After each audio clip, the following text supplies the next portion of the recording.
The meeting will begin in 3, 2, 1. Good morning.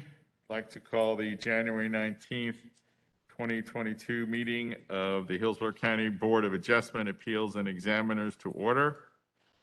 Please stand for the pledge. Remain standing for the oath if you're going to give testimony. Pledge allegiance to the flag of America, to the republic for which it stands, one nation, under God, indivisible, with liberty and justice for all. Again, if you're going to give testimony, please raise your right hand. Answer the following question. Do you promise to affirm that any testimony you will give will be the truth, the whole truth, and nothing but the truth? Thank you. Please be seated. Madam Clerk, call the roll, please. Sam Greenberg, Here. Mike McEnany, Here. Charles Foster, Daniel Greenberg, Here. Henry Mosley, Here. James Palavita. Here. Kathy Pratt is absent with excuse. Doug Shields. Here. Thank you. Okay, so we have 7 in attendance. Everybody will be voting. Everybody have a chance to review the minutes? Entertain a motion? Yes. Motion Foster, do I have a second? Second. Who is second? Dan. Dan, okay. Any discussion? All those in favor say aye. Aye. Opposed? So moved. Okay, unfinished business. Is that Dan's case? Lazaro, Rolando, Lantes?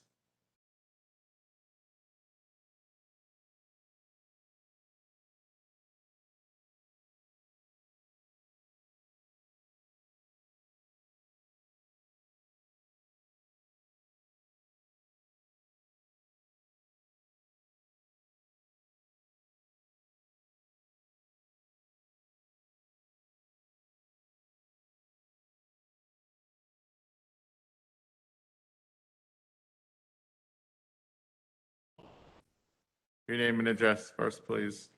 To the microphone.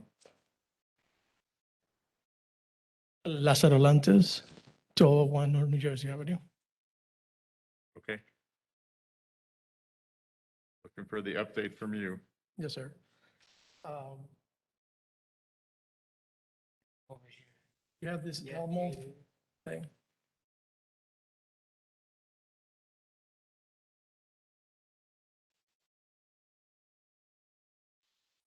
So better there.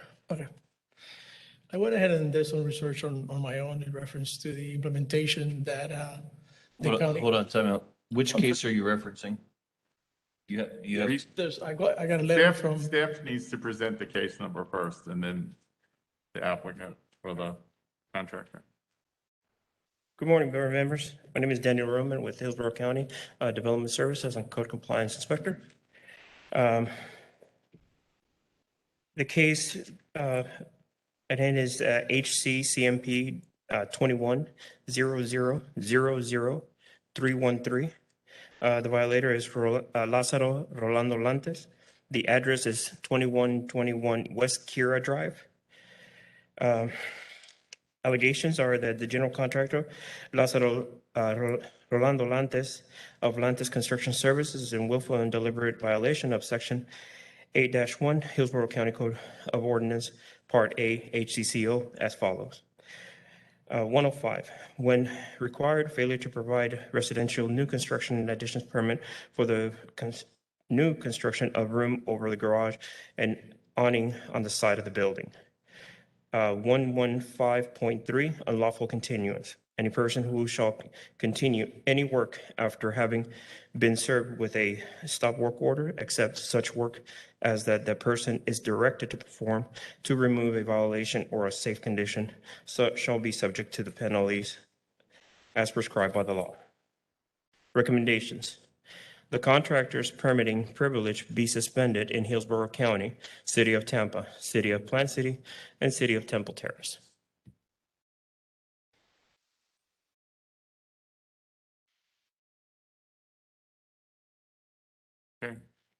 So this is a case that was continued to give the contractor a chance to present the facts as he sees them. Correct. Okay. Now we're ready for the contractor. Anybody have any questions for staff? Microphone. Is this his first violation? No, it's not. When was his, do you know, do you have the, 2014, I believe he was up for the board as well, for another issue that he had. I'm not fully, on that status of that case, but, other than this one, other than this case and the other one that I have, he has been to the board in 2014. but it wasn't for the same reason? Not for this one, no. Okay, all right, thank you. All right, contractor.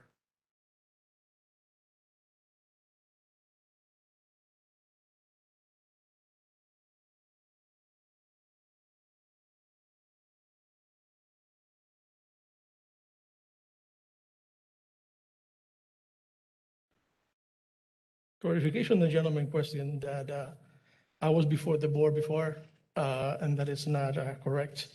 I clarified that I had a suspension with the state of Florida for a continuing education situation that I have with them. And the county suspend them a license because the license for the state was suspended. It was a continuing education issue that I had that I couldn't complete some of the courses that were required for the license. This was back in 2011, and then the county suspended it in 2012. So we see a permit suspended in 2012. So it wasn't an issue with the board or Hillsborough County. It was an education situation with the state of Florida. This is the state of Florida's website, Okay, thank and this is the county. In reference to Kyra Drive, we went ahead and submitted the permits. I put in the plans. I have a gentleman working on the energy calculations for the plans. And the gentleman who is going to act as a engineer for private inspection, Mr. Peter Alfonso, he is currently certified with the city of Tampa, but he hasn't yet been certified with Hillsborough County. So he's applying with Hillsborough County right now. So you were doing this as private provider. Correct. Mr. Alfonso is going to be the private provider, but he's private provider with the city of Tampa right now.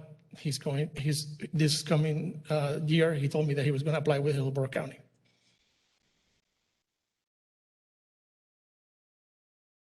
Okay, so you still don't have a permit, right?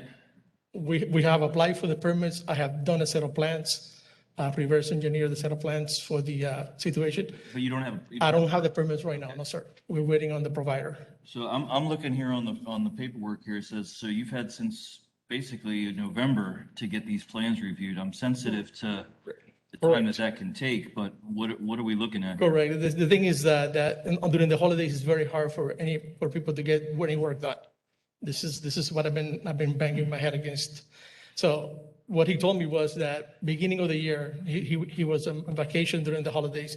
Beginning of the year, he was going to go ahead and apply for private provider Sure. with Hillsborough County. Okay, so there are other private providers that you could work with that would allow you to get a permit. If we're waiting months for someone to Right. apply, hold on. Yes, sir. We're waiting months for someone to apply to become registered, to then review your drawings, you could have a permit in 6 months. If you have providers that you can recommend to me and it's within my budget, I'll be glad to do that. Speak with the county. Okay. You can get that information from them. Is there a website or a list that I can get from the county? Speak to the county about it. Okay. I can't give you the specifics, but there are multiple private providers that are registered with the county that you can use. Okay. And I would suggest doing that as opposed to waiting for someone who may or may not Well, become he's already registered. with the city of Tampa. He's already registered with the city of Tampa. Inconsequential.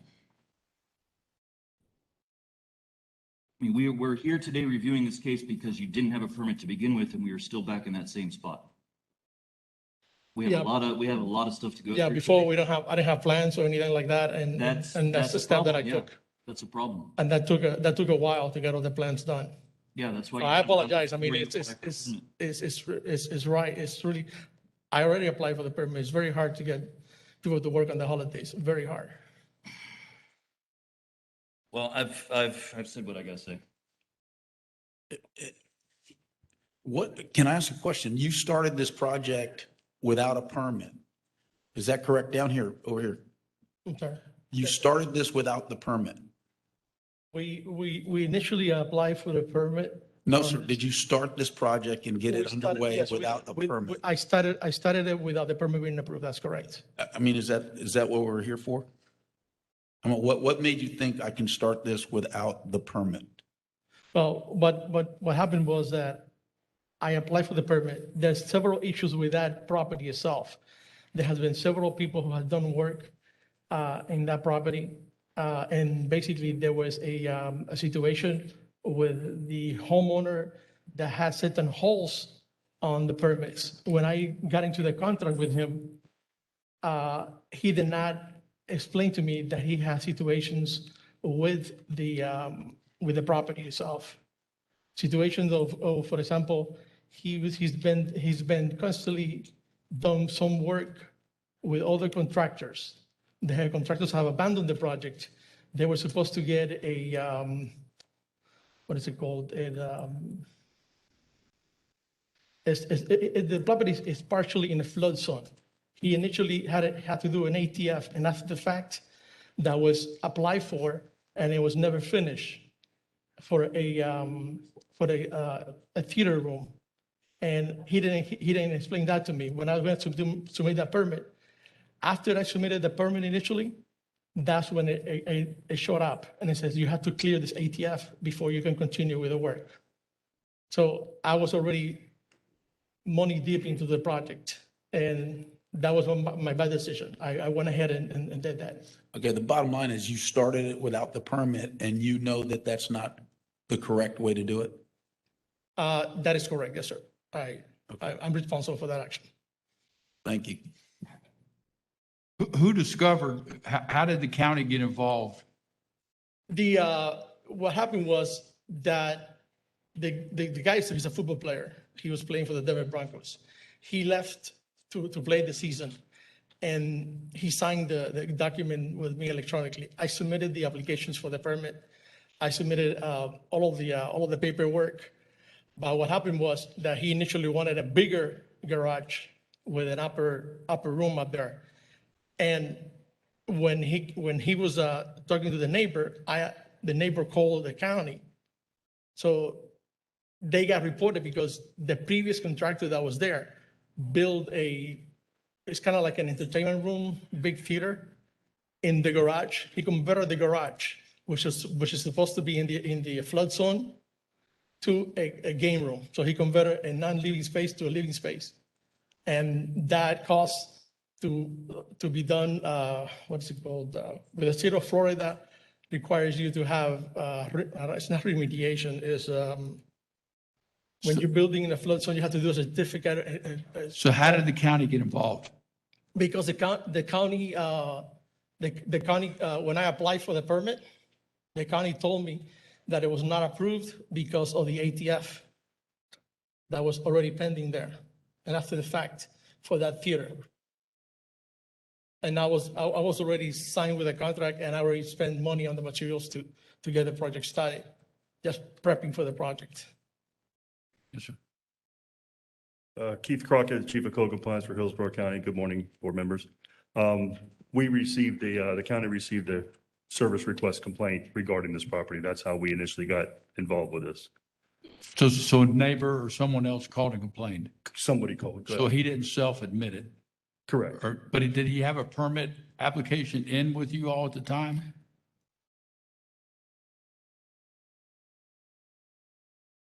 So the permit, the RGB was submitted at the time, but it was still missing documents. So the permit expired. It was RGB 56323. That's where he started with his permitting. That was on the old system. With the new system, he did apply for a permit. It's a HCBOD 2100194110. And the last time that we checked, he had a phone conversation with the permit office, and that was back in November 9th of 2021. And they were requesting him to turn in the energy calculations before they can issue out the permit. So he did apply for a permit. He did apply for the permit. Right. But he thought that he had it at the time, which I explained to him that unfortunately he had let it expire because it was never issued. So, Got you. so that's where we, By any chance, do you know how many permits he applied for last year, 2021? no, I don't have that answer. So. Did you apply for any other permits last year? In Hillsborough County, Yes. I think I have about 10 permits. 10 permits? Yes, sir. That are still open, or you? No, there's two that the client decided not to continue with the construction. So they're there. So there's not, I told them to stop it and not So review it. you've applied for 10 permits last year in Hillsborough I County? have applied for, it's not all houses. It's like changing windows, Have you, doors. okay, have you started any of those Yeah, jobs yeah, without, yeah. without getting a permit? Oh, no. So this is the one out of not, of 10 jobs that you've done? Correct. And I have some more jobs in the city of Tampa. And I assume the commercial job in Tona Salsa and Morris Bridge Road is a Hindu temple that I'm working on right now. Right. So best case scenario, you're a little sloppy. You got careless with this board, the best case scenario is that's what happened. And you got ahead of yourself. Just, This is not a recurring event for you. no, it's not a habit, sir. No, it's not. It's not. I'm not risking my license. Well, that's exactly what you're doing, though, actually. No, I understand. I understand. Well, okay, so am I to understand you're waiting on energy calcs and that's what you need to get a permit? Just energy Energy calcs? calcs and the provider, the private provider. that's correct. Okay, so it's not just the energy calcs, he needs a full plan review still. They're still, they did review the plans, but they're waiting for the final submittal from him. He did submit the initial plans for it. Okay. But again, it's under review still. And with missing the energy calcs, that's why it hasn't moved forward. Okay, so he's got plans and engineering in, there might be some revisions that might need to be made, but energy calcs seem to be one of the bigger holdups. As of the last comment that we noticed from the permit office, yes. Well, energy calcs is a pain, but you can get that relatively quickly. And, again, I'll stand by my recommendation that you get a private provider who's already registered, and you could have had these plans reviewed already. You're coming back to the board for an issue where you didn't have a permit and you still don't have a permit, and we're spending 22 minutes now dealing with this when we have another 20 cases to get to. I understand. Okay, anybody else, any other questions? What's your sense?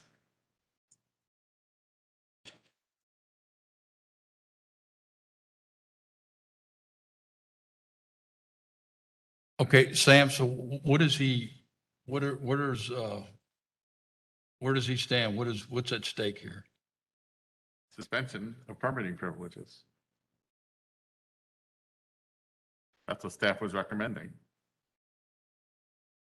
I mean, he's had months to get this done. Has he communicated with you, Dan? No, we haven't received any communication from him. No. So what is the suspension of his? Until he gets his whole mess straightened out, he loses his permitting privileges in Hillsborough County, City of Tampa, City of Plant City, City of Temple Terrace, if that's what you guys choose.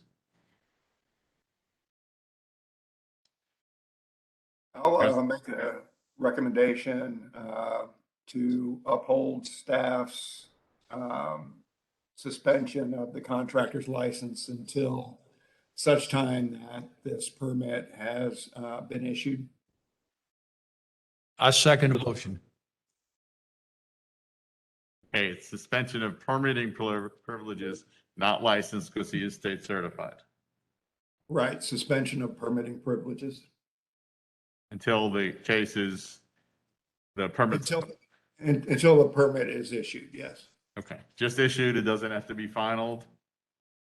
No, I would say just issued. And on another note, I don't believe it's the county's policy not to issue a permit simply because they're waiting on a private provider.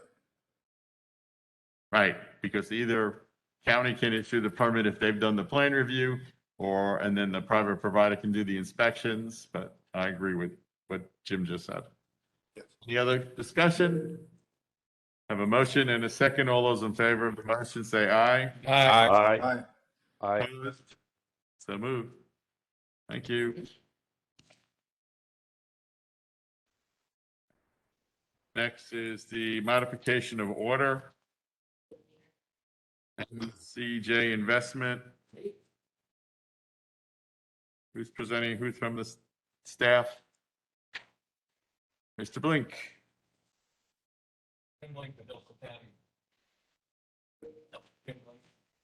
There we go. Jim Blake, Hillsborough County Building Services. This is a case where we cited the property owner who still owns a shopping center in Apollo Beach back in 2017.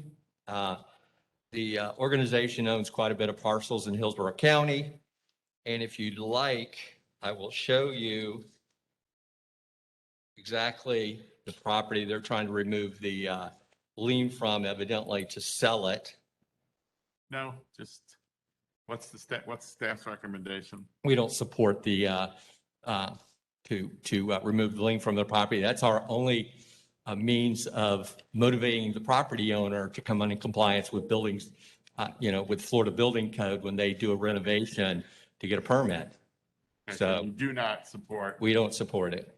Okay, and in addition to that, there is some confusion, but the property had already been sold. That's what I was advised by staff attorney. And apparently title company dropped the ball for some reason. I don't know if it was all cash or whatever, but we don't really care. No, That's not our problem. right. So me personally, I would agree with staff that we wouldn't support that. Is anybody here from the owner? Property owner? I think we've heard from the proposed property buyer. Okay. is Okay, they here? but we haven't heard from the owner that originally owned the parcel. Is the buyer here or available on the call? Okay. Entertain a motion and look for a second. Make a motion to deny the request for a release of lien. I'll second. So that's Shields and then Foster. All those in favor of the motion say aye. Aye. Aye. Mosley, aye. Opposed? So moved. Thank you. TPD?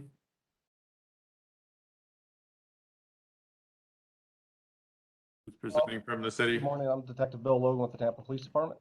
Yes, sir. All right, this is in reference to HCCMP 21-00000681 and Tampa Police Department case number of 21-901-035.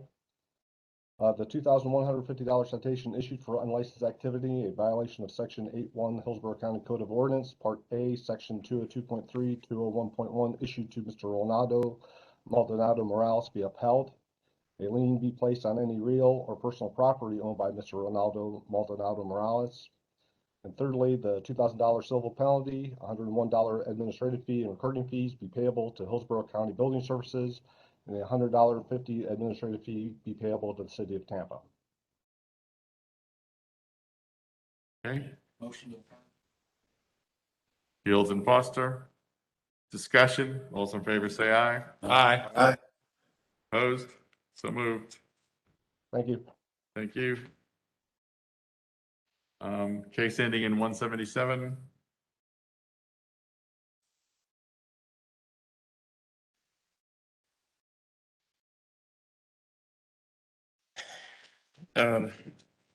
Case number HC-CMP 21-00-00177. Violator is Yvonne Capin, Yolanda Trustee, and Jessica Lien Capin Trustee. The address is 7538 North Dale Mabry.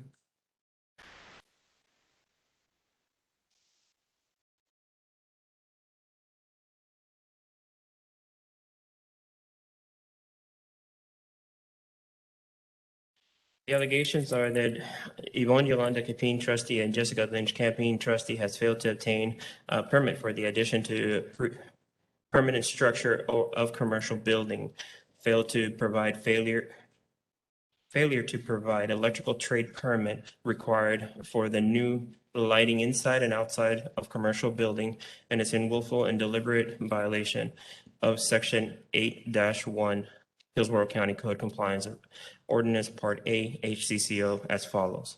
105.1 permit required. Recommendations. Citation be affirmed as written. A fine of $500 and a recording fee be assessed and shall constitute a lien against any real or personal property owned by the violator until the fines have been paid and the property is brought into compliance. One more thing that I would like to add for this case is that I did complete a site visit to this location, and the structure has been removed, but there's still no permit for the electrical. Motion to affirm, Shields. Not a question. Oh, I'm sorry. No problem. Is the electric operating? Is it connected to a meter? That's correct. Yes. Yes. Okay.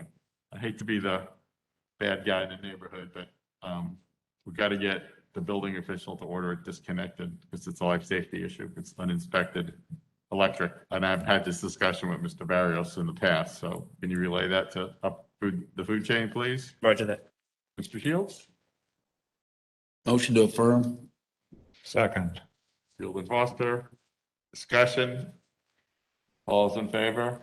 Aye. Opposed? So moved. Thank you. 188?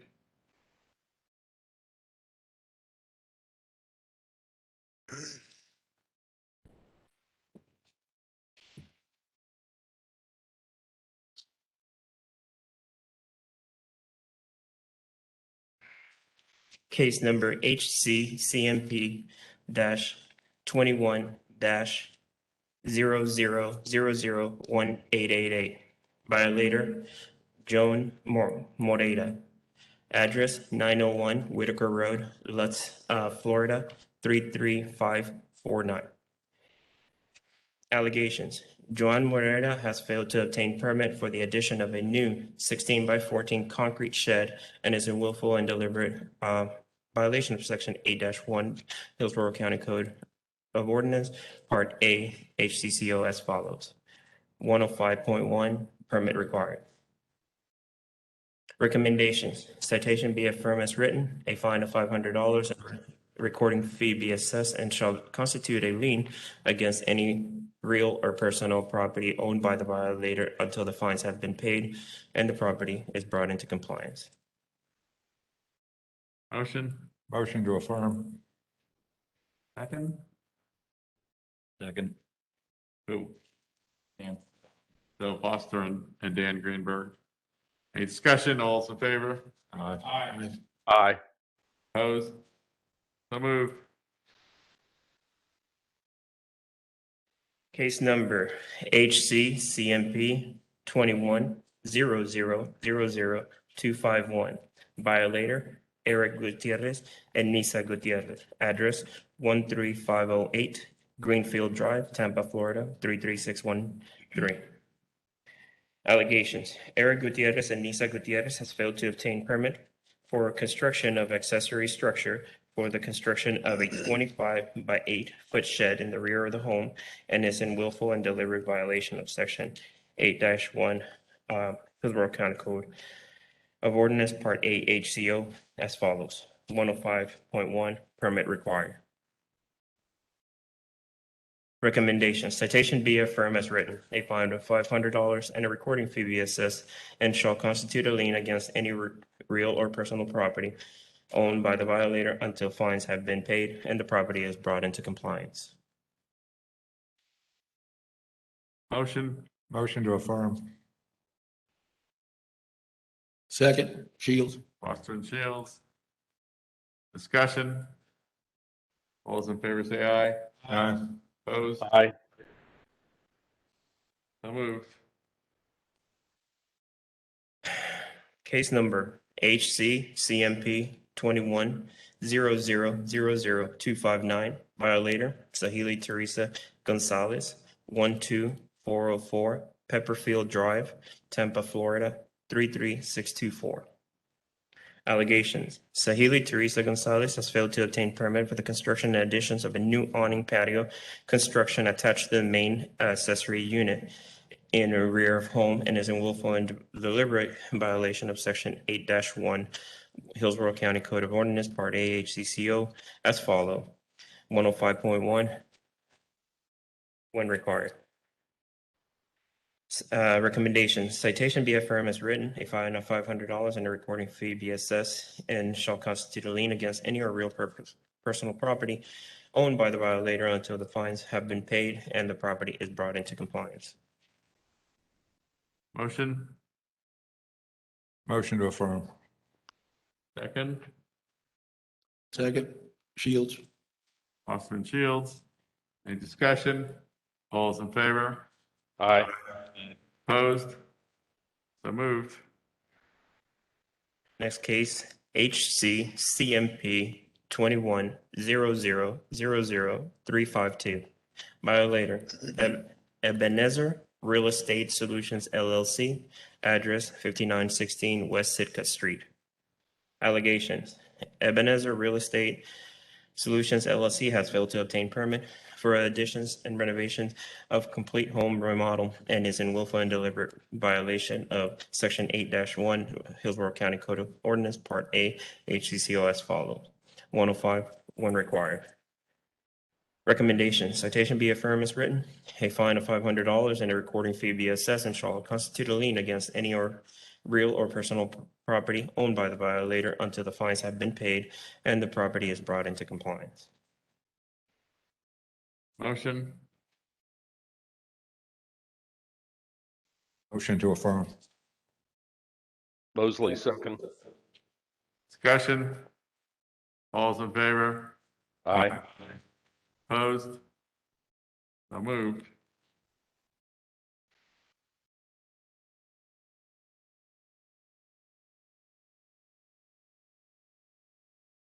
Next case.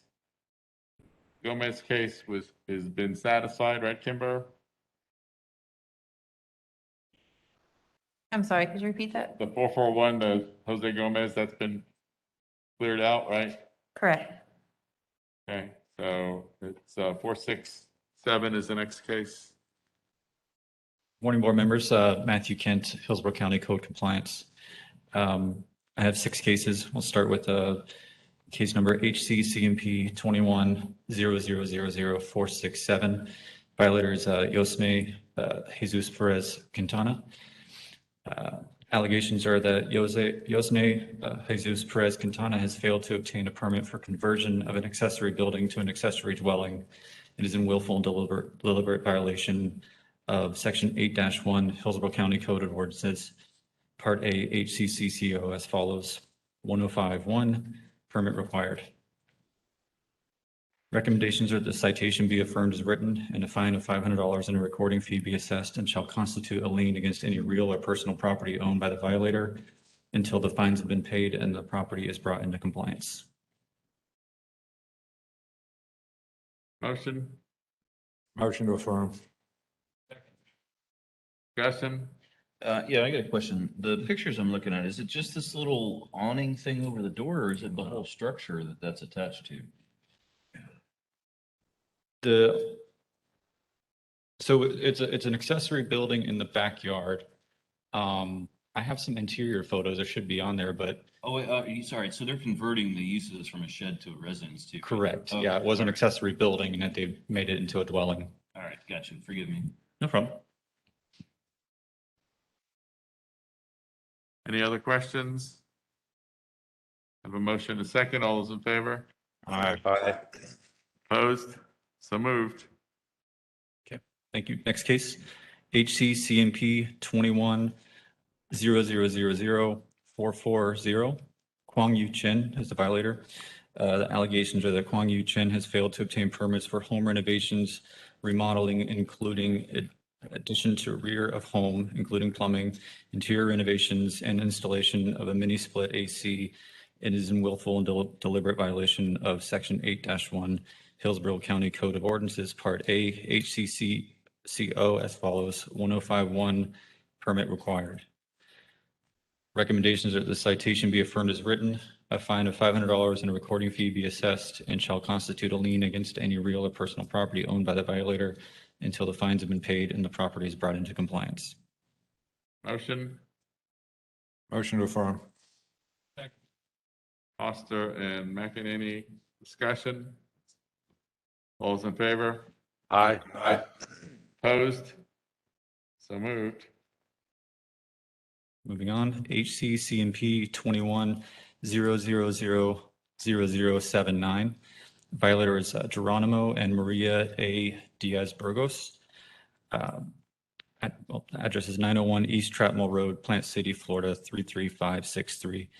Allegations: Geronimo and Maria A. Diaz-Burgos have failed to obtain permits for a block accessory storage building and a large pole barn structure, and are in willful and deliberate violation of Section 8-1 Hillsborough County Code of Ordinances, Part A, HCCCO as follows: 105.1, permit required. I will add to this that a permit was applied for in December last year, 23rd, but they only uploaded site plans as their only documentation, and I haven't received any communication from them.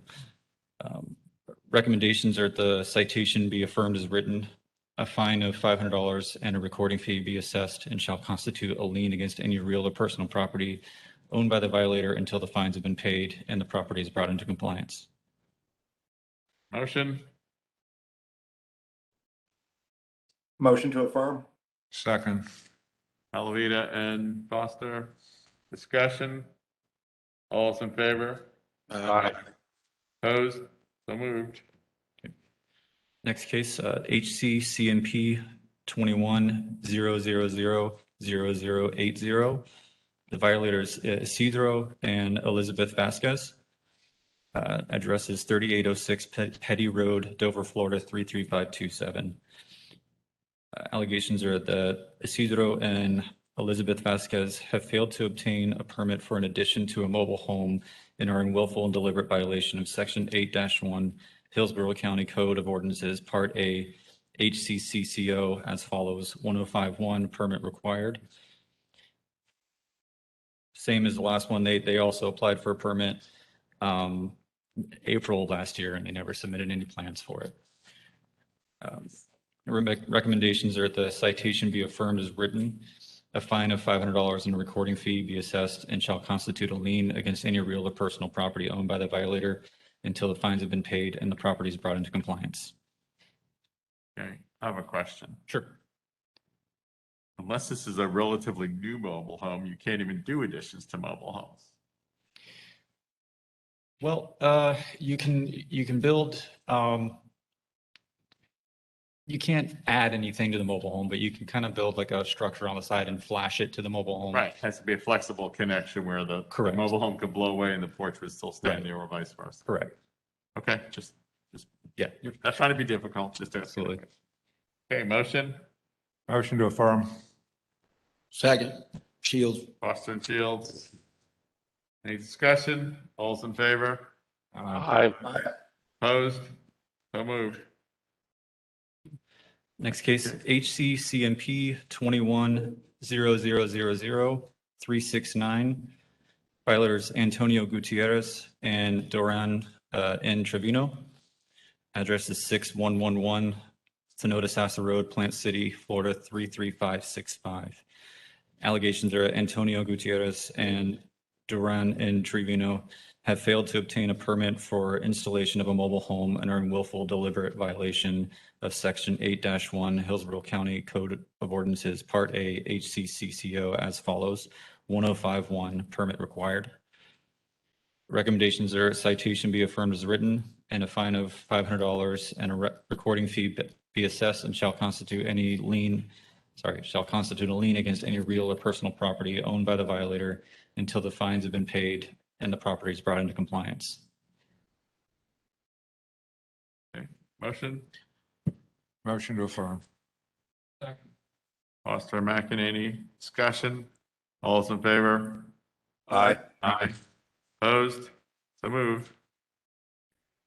And last case, HCCMP 21-0000398. Violator is Rosa Property Management LLC. Addresses 10924 Ross Street, Tampa, Florida 33610. Allegations that Rosa Property Management LLC has failed to obtain a permit for the installation of a mobile home and is in willful or deliberate violation of Section 8-1 Hillsborough County Code of Ordinances, Part A, HCCCO as follows: 1051, permit required.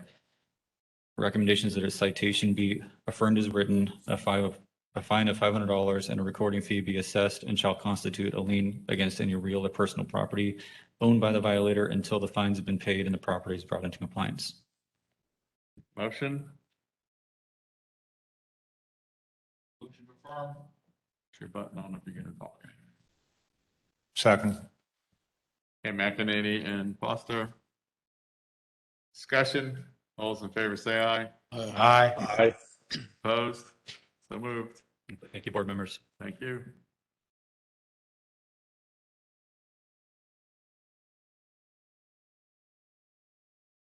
Good morning, board members. My name is Ricky Finley. I'm a code compliance inspector with Hillsborough County Building Department.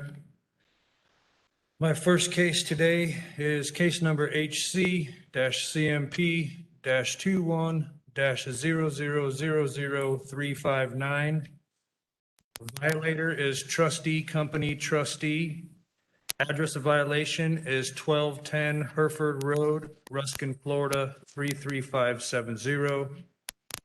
Allegations: Trustee Company Trustee has failed to obtain permits for primary residence and accessory structure over 150 square foot and is in willful and deliberate violation of Section 8-1 Hillsborough County Code of Ordinances, Part A, HCCCO as follows: 105.1, permit required.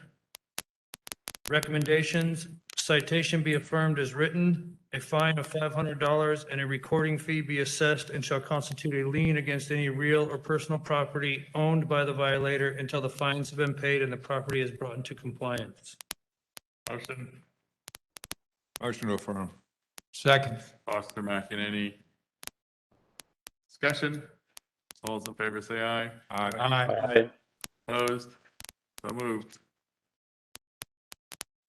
Next case, case number HC-CMP-21-0000471. Violator is Bruce and Sofal Sparling. Address of violation is 509 South 56th Street, Tampa, Florida 33619. Allegations: Bruce and Sofal Sparling have failed to obtain permits for an accessory structure over 150 square foot and is in willful and deliberate violation of Section 8-1 Hillsborough County Code of Ordinances, Part A, HCCCO as follows: 105.1, permit required. Recommendations: citation be affirmed as written, a fine of $500 and a recording fee be assessed, and shall constitute a lien against any real or personal property owned by the violator until the fines have been paid and the property is brought into compliance. Motion? Affirm. Second. McEnany and Foster. Discussion? Yeah, Mosley, quick question. Yes, sir. This building, the shed that I think they're referring to, looks like it's 20, could be 30 years old. Am I mistaken, or is that the sheet metal building that's in the background that you're showing from the driveway? Yeah, it is a pretty old building, and it must have, I believe it was about 7 years ago, he tried to get an application and never had the plans approved. And then he made a complaint on the neighbors to his north, I believe it is. And when one of our officers went out there, it was from stormwater, they went out there to check, investigate into that, and then they sent it back to us for an unpermitted structure. Okay, so this building you think is only about 7 years old? I believe it's probably 10 to 15 years old, but 7 years ago, he tried to get a permit that was denied. Okay, and that was to remodel it or something along those lines? Or No, I think he added that front awning cover over it to cover the cars that were in front of it. Okay. Henry, what happened is this was an accessory structure. He enlarged it with a larger structure over the top of it. And the reason he couldn't get a permit is because he encroached into the side and rear setbacks. Okay. So then he went and applied for a variance and he was denied. Okay. And as far as I know, he hasn't come back and tried to reapply for a variance to relax those. It's only a 3-foot setback and he's encroaching into that 3-foot setback. That's why we couldn't give him a permit. So it's non-conforming and then he tried to add something to it and that's where the problems came in. Okay. Yeah. Thank you. Any other Thank you. questions? All those in favor say aye. Aye. Opposed? So moved. Thank you. Affidavit of violation.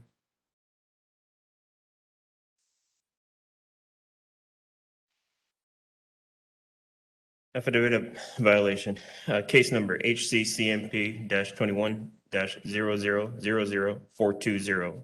Violator, Lazaro Rolando Lantes, address 8016 Bay Drive, Tampa, Florida, 33635.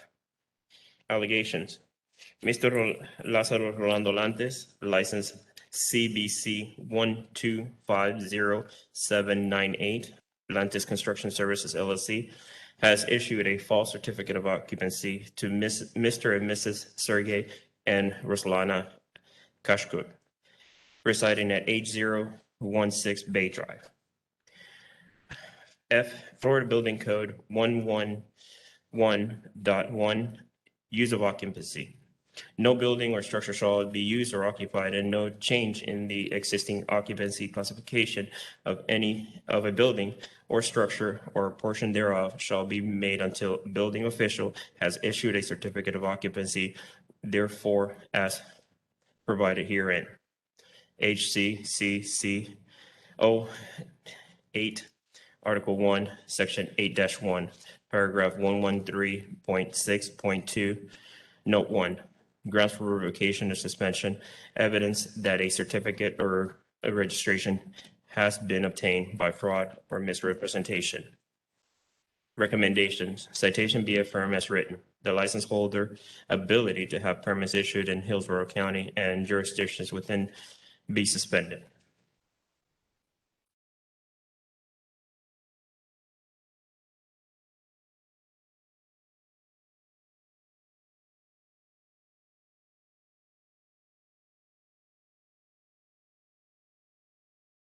Okay, so this was before us in November. And we agreed to let him come back this month at the next meeting and present his side of the evidence before we adjudicated the case. Correct. Everybody remember that part of the story? Okay. Any questions?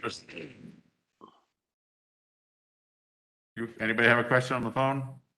Henry? No, not for me. Okay. Lantes.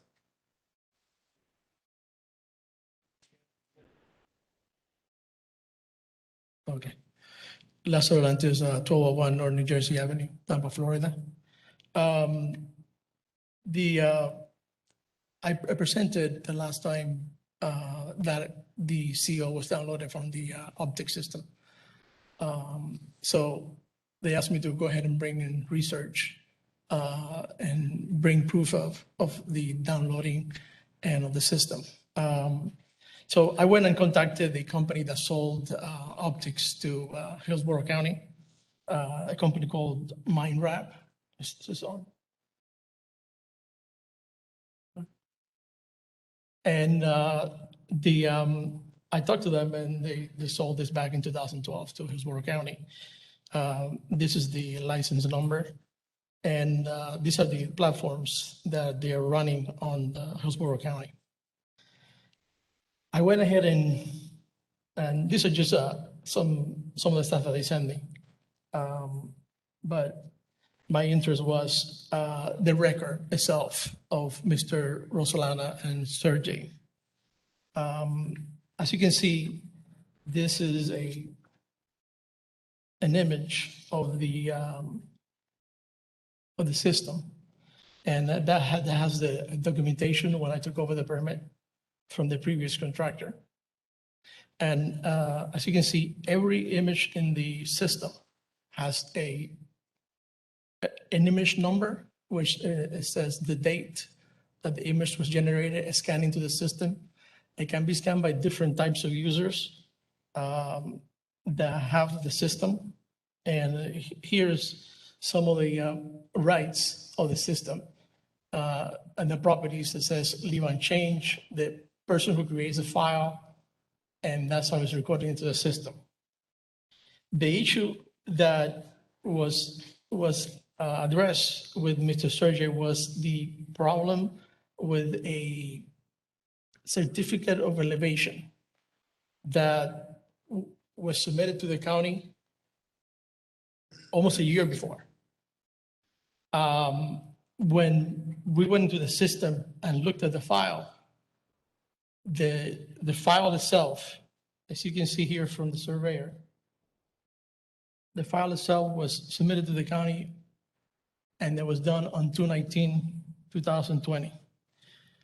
It was entered into the system on August 11th, 2021.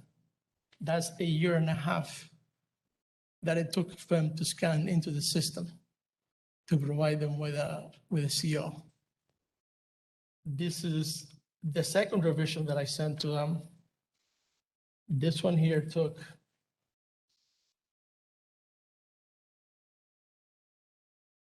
7 to 10 business days to be approved. And this was entered the same day, 8/11/2021.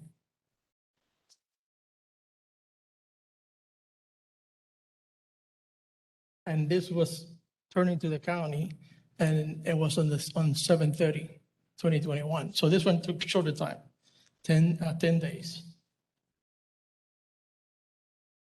This is the other revision. We had to do 3 revisions of this certificate of elevations. This one, it took only 1 day to be done, and it was done on 8/20/2021 after many times of complaining, and I turned it in on 8/19/21.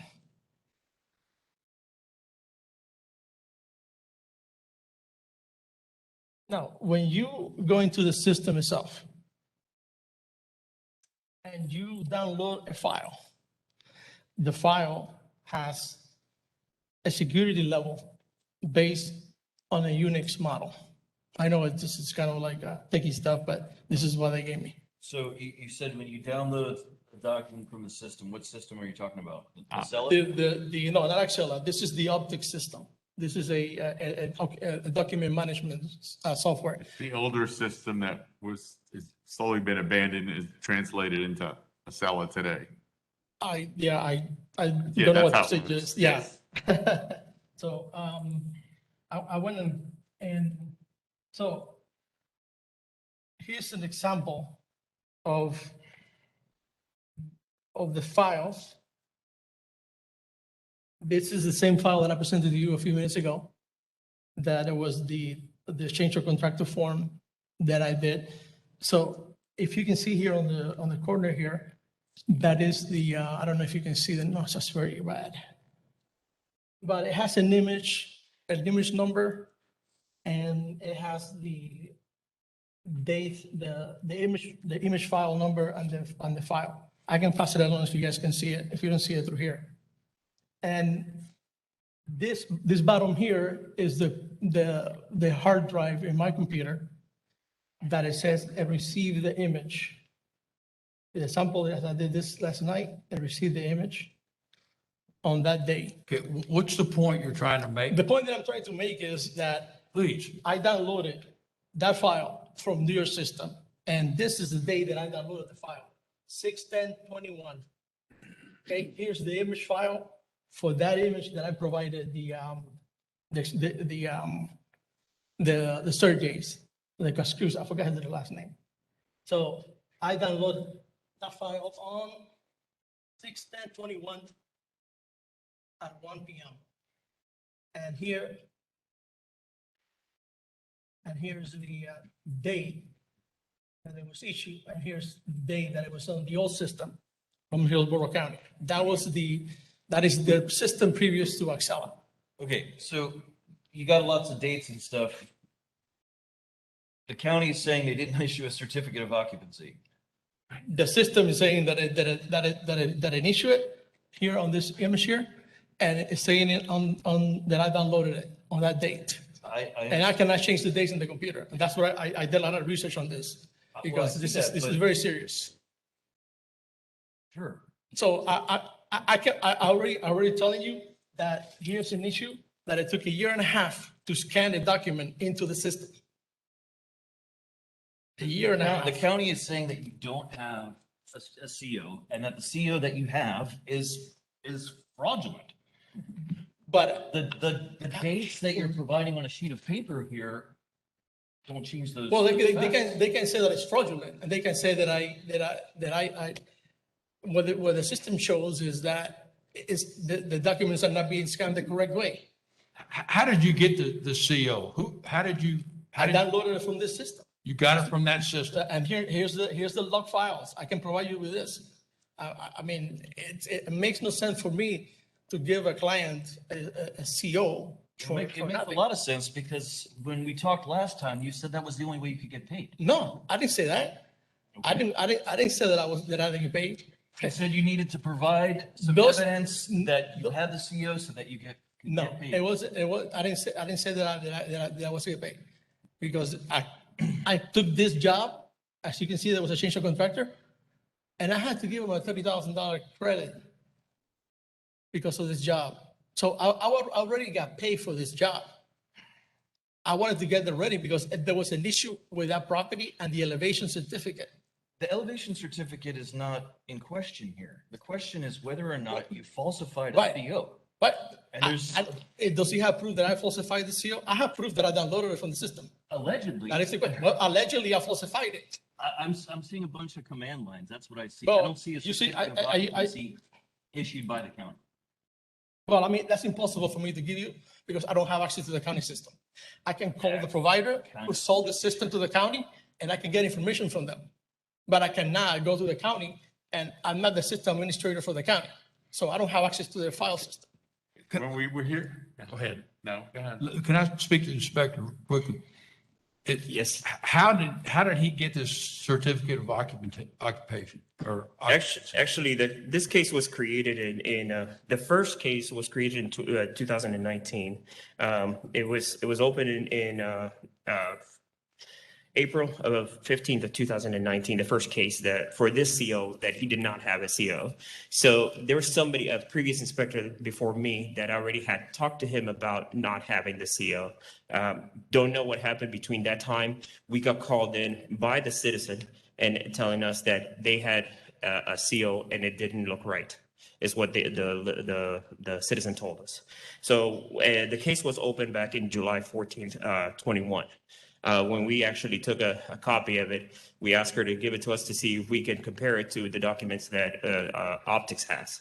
And no, there was that document that she gave us, it was nowhere in Optics. Who gave you that document? The citizen, the owner of the home. The homeowner called me and says, "Can I give the inspector the document?" I said, "Give it to him. There's nothing wrong with that document." Initially, they wanted to move into the house. And then that document does not you don't issue that document the way in the form that was issued. They issued the document, but they said it's an old format. The format that it was issued, it did look similar to it, but there was inconsistencies, and that's why I grabbed it from the citizen, and I asked her if we can have it to compare it to the documents that we had in there, and also to the staff can go through it and say, is this something that we do issue? And we took that document from our department into the permit office department, and we even talked to our IT department, and they said that no, that document did not come from the optics program. There you go. The vendor tells me that this document came from that program. I myself, you implied that I said these people lived in a trailer in the back of the property because I did not let them move into the house without having a CO. They can test witness to that. Now, when Mr. Roman went over there and talked to them, they immediately called me and says, Roland, listen, I don't want you to get in trouble. You've been very honest with us. Should I give him the document? I said, go ahead and give him the document. I have nothing to hide. If I would have had anything to hide, I would have said, don't give him the document. It's not. So we went through this. After the fact, we went through all the cycle of the certificate of elevation because apparently we had to tell them that we opened a new case in the new system because they couldn't process it in the old system. So we had to open a new case in the new system and went through all the cycle. Apparently, a year later, they found the certificate of elevation. They put it in the system. But Mr. Lazaro, they're saying that the certificate of occupancy that you gave, they don't produce. They produce, but they said it's the old format. Well, they would know that. Well, they would know that. Is that, but I mean, I cannot tell you, this is where I got it from. This is what the company told me to do in order to prove that I downloaded the file from the system. I went through the expense of getting these people because I cannot go to the county because the county is going to play on their interest and they're not going to play on my interest. No, that's not true either. No, That's not true. But if you're issuing certificates that have not been produced. Sorry, sir. Okay. I just went to optics. Okay. And the last file under SFR 83637 is the new. I'll let you talk. Please let me Yes, sir. finish. This is the one that was issued on 8/20 of 2021. It's in optics. Correct. The new one was posted. But before the case was created, the CO was not there. So That's the only CO issued. That was issued. That's correct. That's in optics. That's in optics, Because correct. there's another permit number with the same address that's in Acela. I didn't open that yet, but that's when the CO was issued by the county. That's the one that we had to open in order to get the permit process because they would not be able to process it before. I'm not talking about the new case. The original permit number was CO'd on 8/20 of 2021. How does that fit into the one that the county said is fraudulent? If you look, which is issued on 2/17 of 2021. Why is there a 6-month differential? well, that's what I'm trying to figure out too, because there's a 1.5 year differential on a certificate of elevation too. I don't care about that. I know The you point care, of the but CO is you have one that the homeowner got, I'm assuming from you. yeah, I downloaded that. I'm not telling you that. Where did you download it from? From optics. It's not in optics, not under that It's not in permit optics number. now, just like the other certificate of elevation was not in optics a 1.5 years later. Okay. It appeared a 1.5 years later. Time out. Here, Let me. I'm just trying to explain. We told I don't you- control optics. I told you last time we were here in November, this is really critical. This is really critical because, yeah, Okay. I'm trying to help you. If you let me finish, Yes, sir. maybe I can, and I'm not trying to be insulting. Is English obviously not your first language? We have translators available if you really need that. I'm not trying to be rude, but it's This needed to be presented in a very legal format. Timeline, references. Last time you had stuff on your phone. Today you have a sheet of papers under the overhead projector. We can't evaluate that on the fly like this. We need information ahead of time in order to give you the fairest hearing that we can give you. And it's all public record is what you're saying, and you're showing all these things. You needed to lay all this out so that we can give you the fairest hearing that we possibly can give any person that's in front of us. You're not helping yourself by just going, yeah, this said, it's a lot to comprehend. I know you spent a lot of time doing it, but we can't do it on the fly. And so you haven't helped us help you. That's my point. Sorry, but I don't know how else to get information about the Hire an system. attorney. Hire somebody can help you. There are administrative law attorneys. It's going to cost you some money, and they have the power to public records request. As a civilian, you can do it, but they have the tools to do it. They're attorneys. I know when it costs money. No, I totally understand that they have the power to get public record requests. But even if they issue public record requests, sometimes they don't even show errors like this. A year later, they put in a certificate of elevation in the system. Okay. Elevation is not the issue because No, I understand. in optics, it says that 3 or 4 times the elevation certificate was denied. So Right, and all then- these issues, it's not crystal clear how all the pieces come together. And in order for us to help you and give you the fairest hearing we can give you, present it in a more logical, organized fashion. Otherwise, we're like, and you can't do it at the last second. This needs to come to us weeks ahead of time. We spend hours trying to figure out the best solution for everybody that comes in front of us. We're not just whitewashing. We're not just rubber stamping what the county says. Each side has to prove and present their case. I'm telling you, as one person, as chairman, you didn't presented the case in a fashion that everybody else can comprehend. I do a lot of this legal stuff. I'm not a lawyer, but I work with a lot of lawyers. I understand it probably as well or better than anybody else on the group here. I've been doing it for 30 years. You didn't help us help you. I mean, Well said. Can I make a motion? That's up to Okay, you. this is it. I'm making a motion one more time for you to get your act together and get it right, to come back in March when we meet again and have someone present these facts one time or else. But that's my motion, to give you 60 days. Yeah, and I would recommend all the stuff that you got, that we're putting on the screen here, include it in the packet so we can, so we can look at it. So do you want me to submit this before? So It you has have all to this be information submitted? at least 2 weeks before 2 weeks the ahead, meeting. okay. I wasn't aware of that, I'm sorry. You need somebody to help you. Yeah, I'm gonna, Okay. I got this company. to Right, no, give it's- information. Well said, Chairman.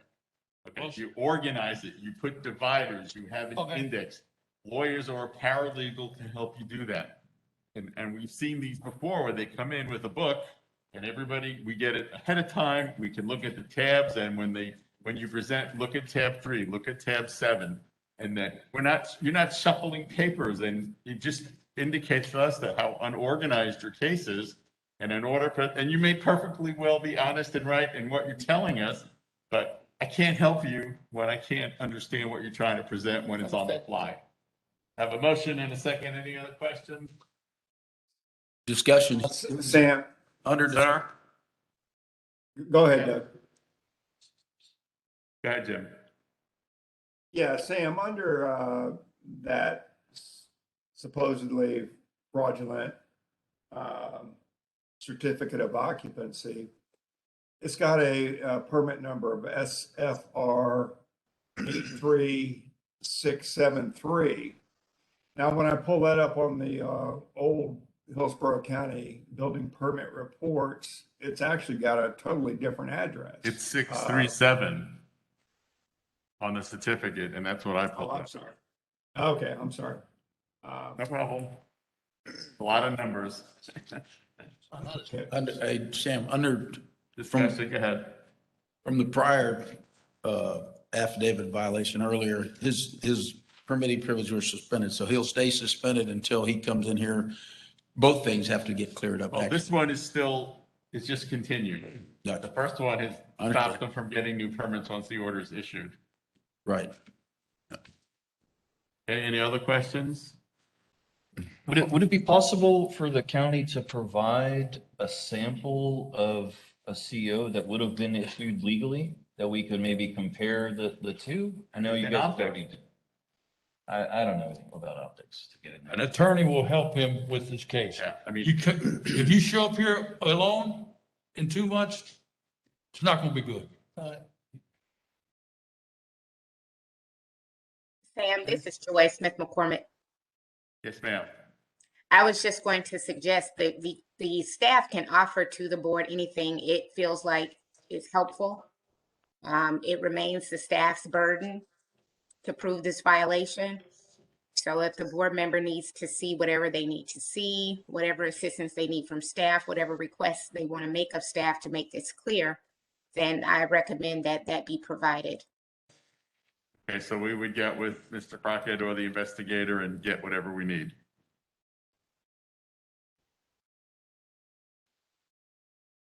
Okay. Keith?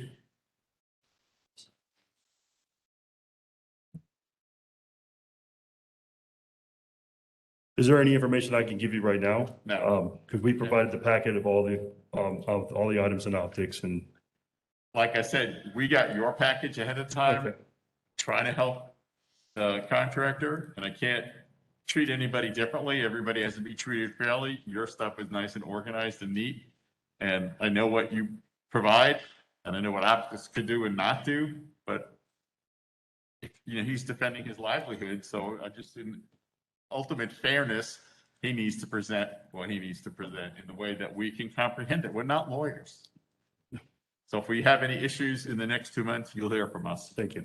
It'll all go through Kimber, so all the board members are on the same page because we can't do it ex parte.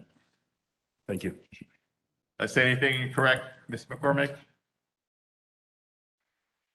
No, I was just suggesting, since the board member asked for an additional piece of information, that be allowed to go forward. Okay, well, we're not ready to vote on the case today, and I think just to be ultimately fair, if we have questions, we'll send it to staff to get information. I have a motion and a second. All those in favor say aye. Aye. Opposed? So moved. Get your stuff together. We'll see you in 2 months. Okay, next case.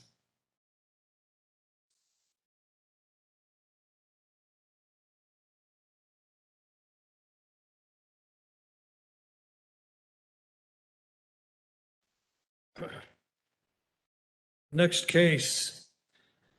Case number CMP -21 -0000577.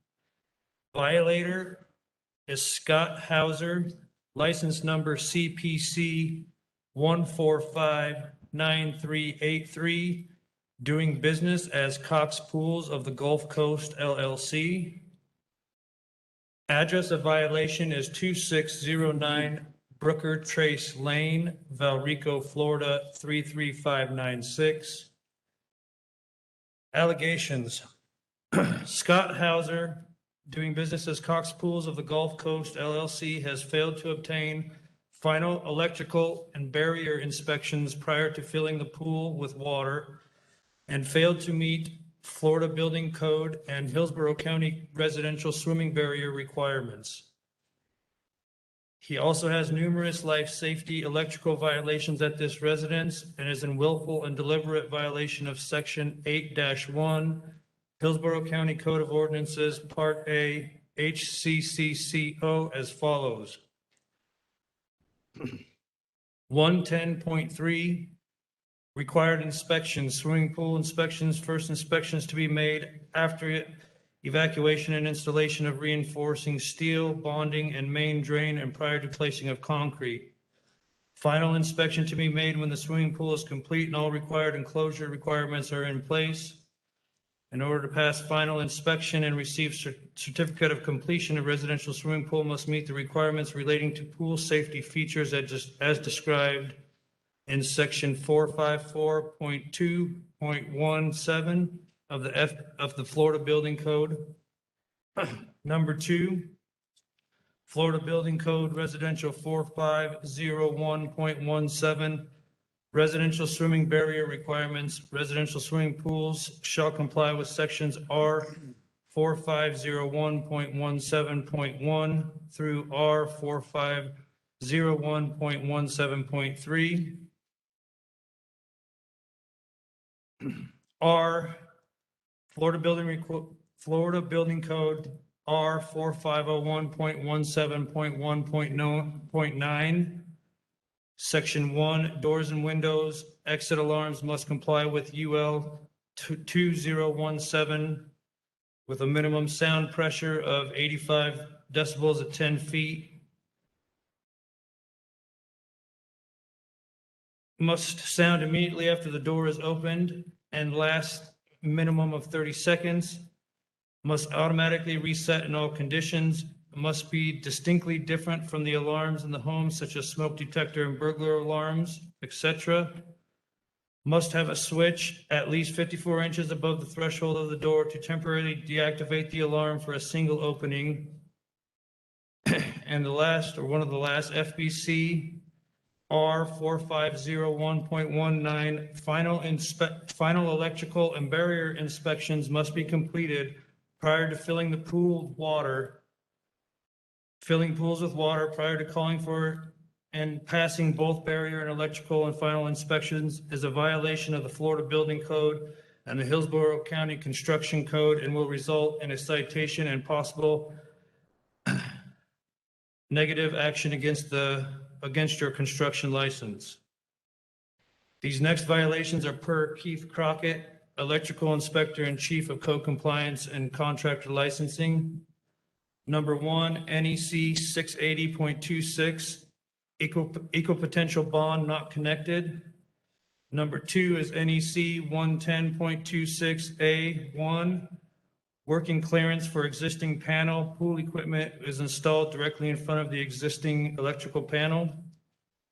Number 3, NEC 300.18, connectors not installed properly. Pool heater, for the pool heater, also noted no gas lines installed. Number 4, NEC 314.25/110.3, blower missing a junction box. Number 5, NEC 680.26B, number 7, pool cage not bonded.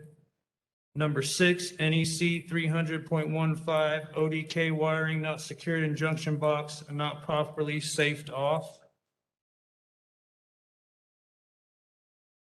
Recommendations: that a citation be affirmed as written, a fine of $500 and a recording fee be assessed, and the contractor's permitting polling privileges be suspended for 90 days or until this property is brought into compliance.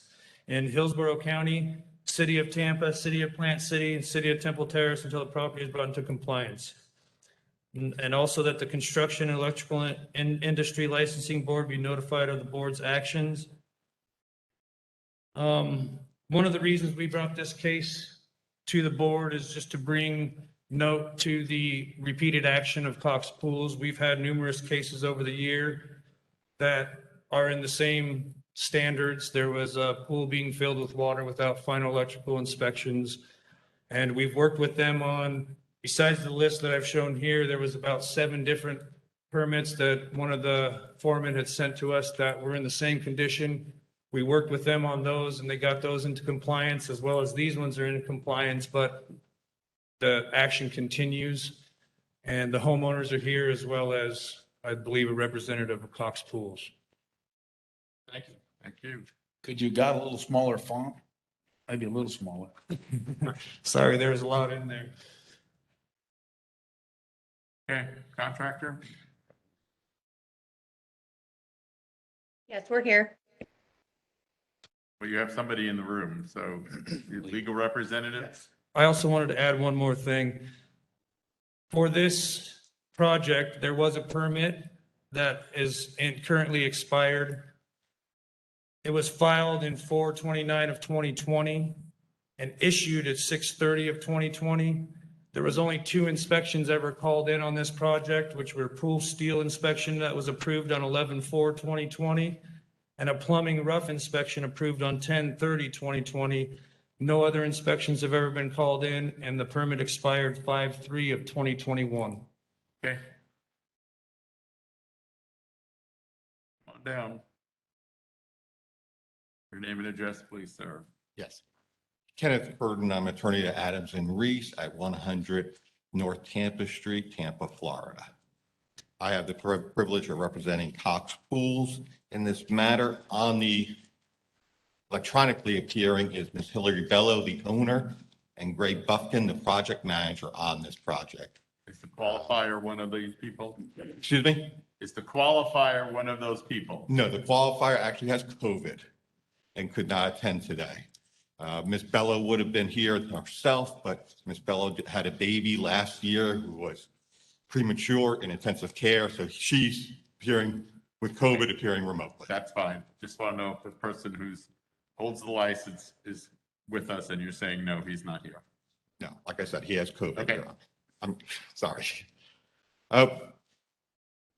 There has been delays in this pool. The contract was signed in April of 2020, right as COVID hit. At that point in time, basically everything was shut down. So there was delays in getting subcontractors out there, delays in getting materials and supplies. When things started to open up, as this board probably knows, there's been continuing delays of subcontractors being able to schedule, continuing delays of supplies and materials and things of that nature. But we have constantly worked on this project since the very beginning.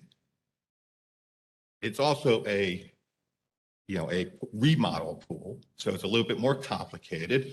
You have a spa being put into a pool, so we had to take all the fiberglass interior out and burn all that out. So it's a little bit more time subcontractor intensive, which took more time. But there's also been delays. I don't want to disparage the homeowners, but there's been delays by the homeowners. For example, the homeowners have on numerous occasions chased off subcontractors to the extent that longtime subcontractors of Cox will just not return to this project.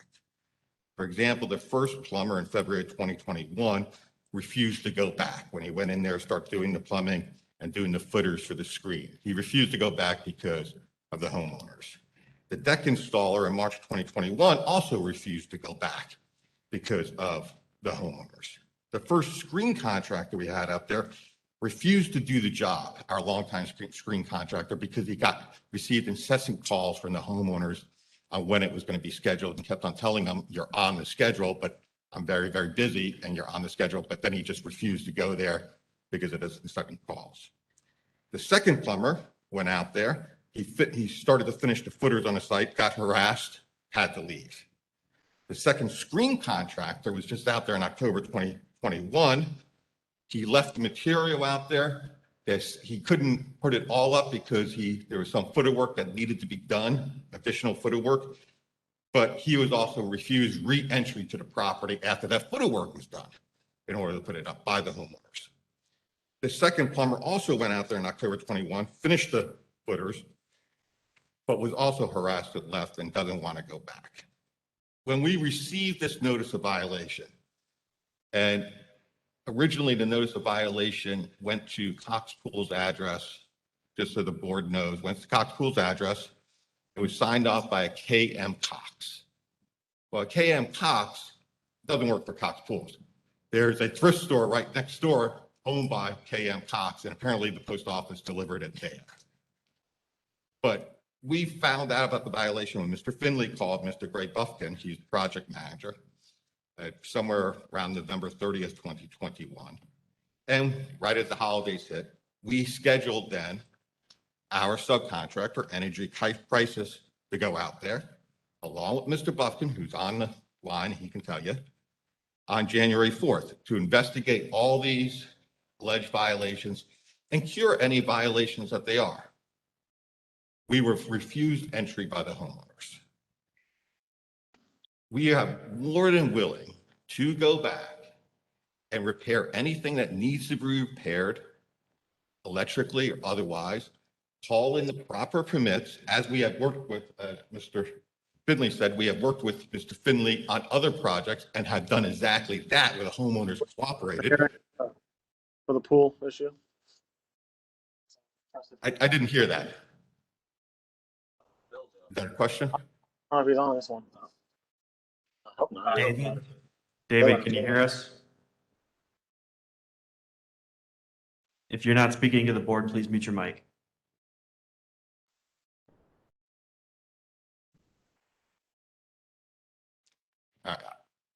If there's a question, I'm more than happy to answer it.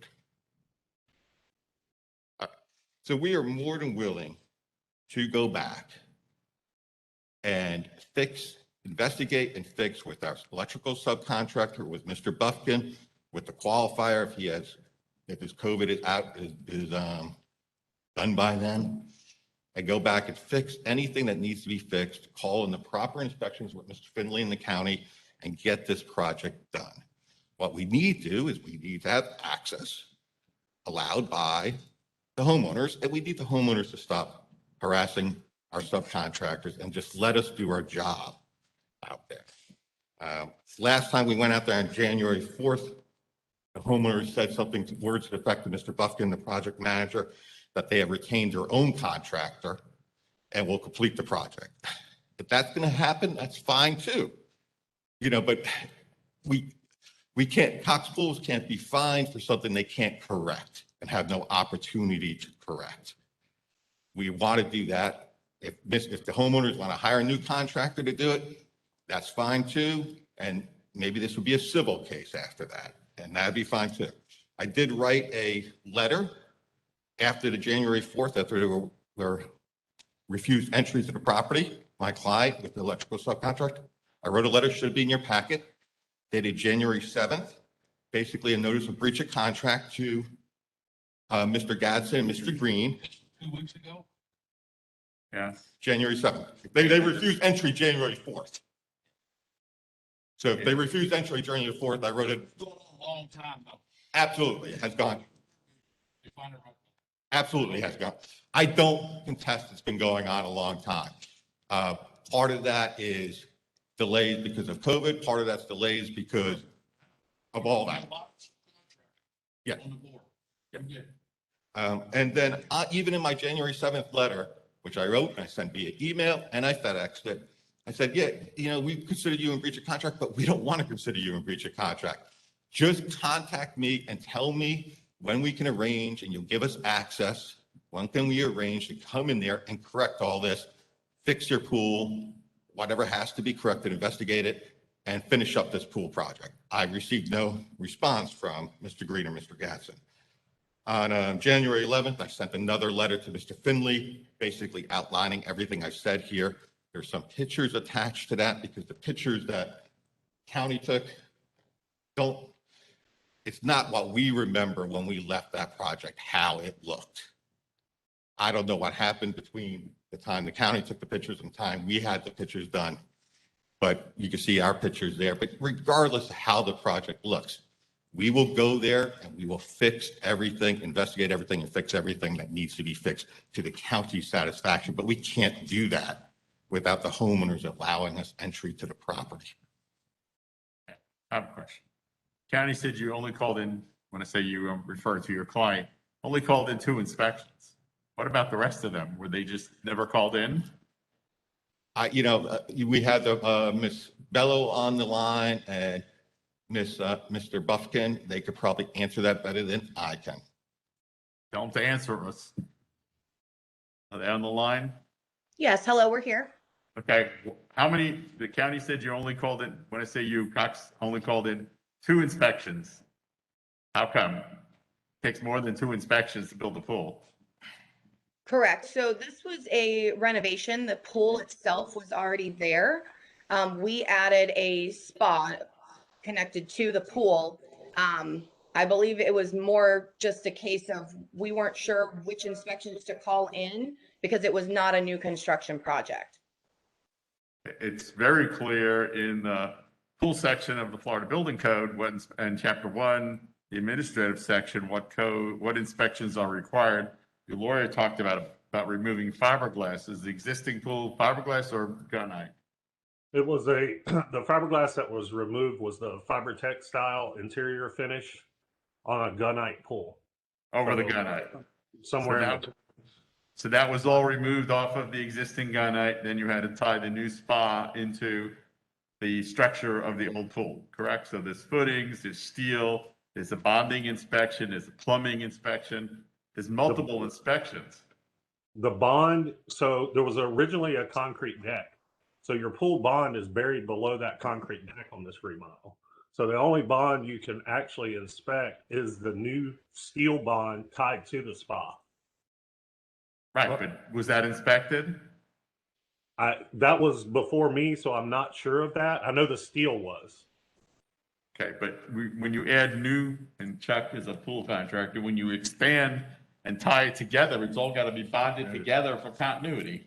Yeah, so when you do the steel, you tie the steel directly to the existing pool. So that was done and concreted. Now, your typical bond, which is below the pool deck and in the footers, none of that was removed. So all of that is still the original existing concrete and bond. So it's all tied together because you anchored the steel to the existing bond. So you tie the steel and the spa to the existing that's there. But And if there's another inspection that needs to be done when the county, after we have access and review the electrical, if the county wants it. I heard that more part already. Yeah. Well, still, when you add that spot of the pool, you still have to bond it at that particular point before you shoot the spa. Right. Well, that's what I'm saying. When it was steeled, it would have been, that bond would have been tagged to that steel in the spa and then tagged to the existing bond under the concrete deck. And then the gunite was shot on top of that. So I have to, since it was done before me, I have to assume that was there because the gunite is there and that steel inspection was done. So that's when you would have inspected that bond. Right, and you would have had a plumbing inspection because there's plumbing that goes behind the spa to tie into the pumps and whatever, whether it's teed off existing or new home runs back to the pump. Correct. The only new plumbing was for that spa. All of the existing pool plumbing that was there before is still in play. Mosley has a question. Go ahead. The question is, there's a difference between a steel inspection and a bond inspection. There are two separate inspections, correct? Yes. Yeah, okay. So when you demoed that and tried to tie that steel back into the original pool, that required a bond inspection then. Yeah, all I'm saying, so we didn't. Well, would you please answer that question? I'm sorry? He wasn't here then. I wanted you to answer that question, please. Yeah, so what I'm saying, the existing concrete deck was never removed. So your new steel is simply in the spa. So that steel, when you called in that steel, the bond should have been inspected at that time because once concrete is poured, there's no other place to see the existing steel so that you can see the split nut that gets tagged to the bond. Once the So you skipped an inspection, is what you're saying. I was not here at that point, so I don't know why it was skipped, but it should have been done when the steel was called in. The bond should have been called in as well, and both inspected at the same time. That was your only Roger that. opportunity to do that. That's what I wanted to hear you say. You skipped an inspection. Thanks, Henry. Chuck? Okay. If you're just doing the pool itself and a spa, you still have to bond 4 corners of the pool, plus you have to bond the spa. Period. The spa you added the spa, that spa still has to be bonded. And the next inspections that somebody failed to call were the bonding, the footer, and the final plumbing inspection for the pressure test. Those weren't called. That was the time that could have been all settled. And the footers were just recently, I think the footers were just recently completed, wasn't it, Ms. Bella? Mr. Buffkin? Not true. For the spa. You're talking about the footers for the spa. Okay, never mind. Yeah, so when the footer had to be extended back slightly, but the footer that is the main support below the screen enclosure is the existing footer before Cox Pools was ever even involved with that project. Well, that footer is still going to have to be bonded back over to the pump and filter area. Well, it should have been bonded when the original pool was built. That footer we didn't touch. Well, you just said you added a footer. We had to expand it because when they put in the. Well, that's the footer that still need to be bonded, that additional footer. No, when I say expansion, 1 inch. The addition to the footer was 1 inch wide Well, how are you going to bond a spa then? with the steel that is inside of the spa itself. Those have to be connected with number 8 wire. I agree, And with the bond steel clamps. inside of the spa. Yeah. Okay, and then it said the pool cage isn't properly bonded either.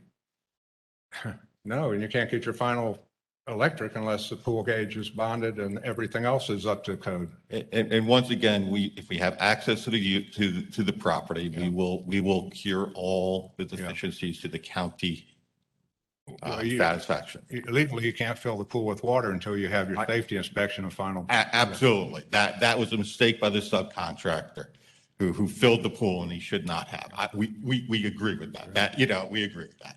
And we have access, we will get those inspections done, we will be able to. Well, you don't have a permit now, do you?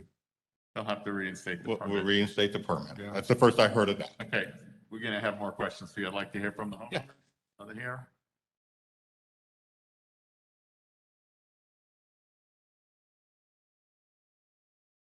Your name and address, please, sir. My name is Wes Gadsden, live at 2609 Broker Trace Lane, Valrico. And first of all, I'd like to thank Mr. Finley for bringing this to the board. We had no idea the extent of the violation. We simply didn't want to get electrocuted. Cox Pool doing the demo left the hot 220 wire on the floor.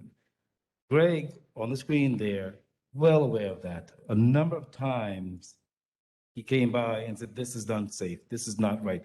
Well, when are you going to get to it? They never did. And I want to say this because this is very disturbing to hear counsel representing Cox Pool mention or say that we ran contractors off our property. That has never happened. That is the biggest lie since the devil learned to talk. In fact, I have numbers, telephone numbers of every single contractor, and Mike can attest, my husband, they have been nothing but sympathetic toward us. Both screen guys, if they were here today, they would tell you that they could not fit the screen because the spar was set incorrectly. The shear descent was set incorrectly. Tony, your first screen guy, Cox Pools, said that he would go back to you and explain to you your options. He said, actually, they only have one good option, and that is to extend your screen because the spar is already set. Otherwise, they would have to tear the spar down and tear the shear descent down. They got rid of that screen guy. They got a second one. Greg came over, no, we could do this, we could patch it. I said, your first screen guy said he would not do the work if you did that. That's why we have a second. The second screen guy came out and said, not only the patchwork that they did on the shear descent is incorrect, there's issue with the spar. I said, well, he has a handyman that he hired to do this. The handyman disrupted tiles. He made a mess out of the shear descent. But then he came back to do, I said, well, the screen guy that were here, the second screen guy said that you need to correct the spar, the shear descent, and you have to finish the spar. That handyman said, I cannot do this. He said, I'm so sorry, Mr. Gads, and I feel for you. I understand, but first of all, Cox is not paying me. I said, well, that's not my problem. Is it? I said, so what are you saying? He said, well, I cannot add concrete to the spa because there's plumbing back there. I said, why don't you do this? Why don't you, the screen guy, and the plumber and get together and communicate so that you can determine who's doing what. I said, each time you come out, you can't do the work. Screen comes out, they can't do the work. The screen guys came and said to me, the manager of that screen company came back and he said, I am so sorry, but my guys that were here earlier, they can't do this because not only do we have an issue with your spa, but you see here, and he marks, and I can send you pictures. See, these existing footing now, because the travertine has been set, what they didn't take into consideration is that the screen was dismantled for so long, everything has shifted. Where we have to now put new footings. I said, well, what do you think is the solution? He said, you need to go out and forget about trying to put this existing, they messed up from anywhere from 2 to 3 inches with the spa. I said, well, that's what I suggested the Cox pool. And that's what everyone has done. Hillary Bellows said, we are not going to do that because we can fix this. Well, they tried and tried. When that last screen company came out and he realized, I guess Cox realized then that we can't do this for the price. That's when we were abandoned for the however many times. But so that's when I got to, I said, let me contact the county here because we're going to get electrocuted. There's a 220 volt wire. It was Mike and I taped that wire up ourselves. We put it on the wall. Rainstorm, because the pool was running. They had the pool running and this wire that is also connected. This was the kitchen, the dismantling of the kitchen. The kitchen and the pool on the same circuit. So when you turn the pool on, the electric to the kitchen, outdoor kitchen, is also on, but there is no kitchen except for a wire. I put that on the wall. And Mr. Finley came out, they took pictures. You should have all that on file. He contacted Cox Pool, sent information. Cox Pool refused to contact. We never ran anyone. On January 4th, the 3rd that he's talking about there was just the electrical guy came. There was no project manager. He knocked on the door. We assumed that was Hawkins Electric, who had already started repairing the electrical work. Because they was to come on the day after, January 4th, and this guy came January 3rd, I believe. So I said, well, are they coming early? At 6:50 in the morning, he knocked on the door. Never once Cox Pool has ever given us any forewarning of anybody coming to our home. They just show up whenever they want to, randomly. Okay. I want to give you enough time to present the case. I have a couple of quick questions, if Sure. you don't mind. Okay. Have you ever met Scott Hauser, the qualifier for Cox Pools? Never. So they had a project manager supervising your work? When we first signed the contract with them, it was with Jeff Knowles. And he was the one who came out and said he could do all this work. He said, I'll have you in your pool by July 2020. And he represented, he was what, a salesman, a manager? He told us he was the owner. Jeff Knowles, he hadn't been out since. Okay. Okay, so the one who qualifies it, the license for Cox Pools of Gulf Coast is the Scott Hauser. You've never met him? Never He's met never him. been to your home to supervise the work? Nope. Okay. And I noticed that he lives in Jacksonville. So it'd be pretty tough. That's 400 miles round trip to supervise. I mean, the qualifiers have an obligation to supervise their work so that you don't run into situations like this. So that's something else that we're concerned with. And he qualifies another company, Arctic Pools up in Jacksonville. Okay. Under a separate license. And bottom line is you have a life safety issue that we're concerned about as, the board. We're all volunteers, but we understand what goes on. Filling the pool is a violation. Having unbonded electrical is a life safety issue. So that's There's another. How many main drains are in that pool?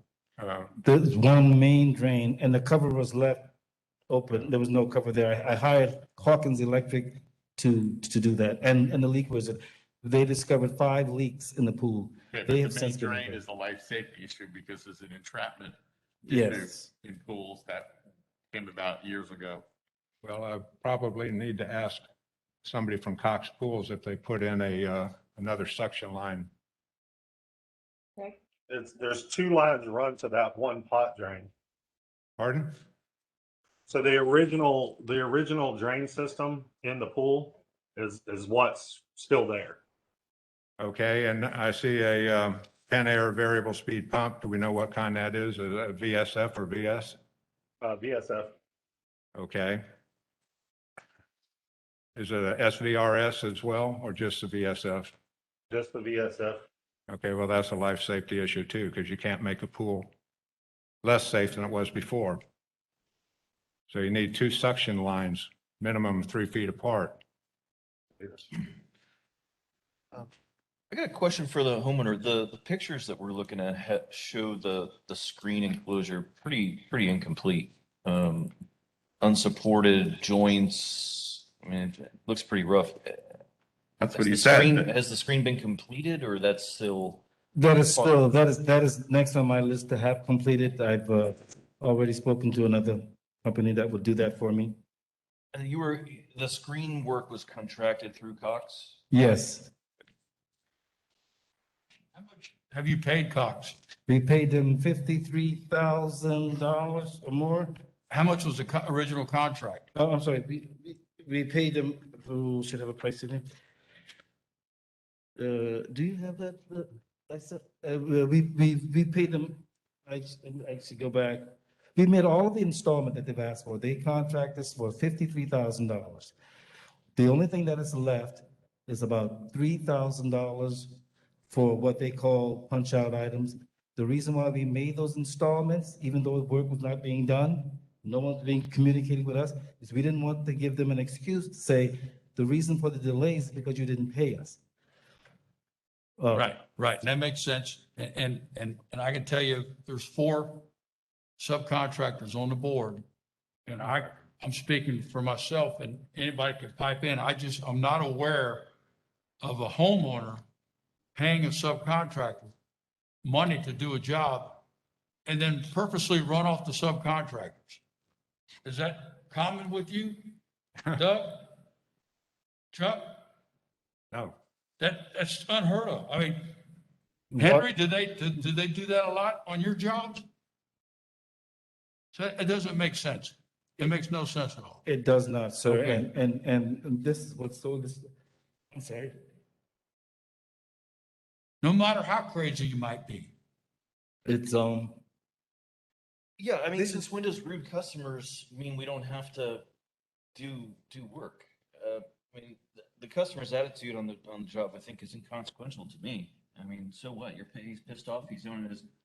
but that's what makes it even more egregious to hear such a thing. The subcontractors are the only ones who were kind to us, not Cox. Okay, last question that I have is, they're saying you won't let them back on the property. Will you let them finish the project if they follow all the rules? Absolutely not.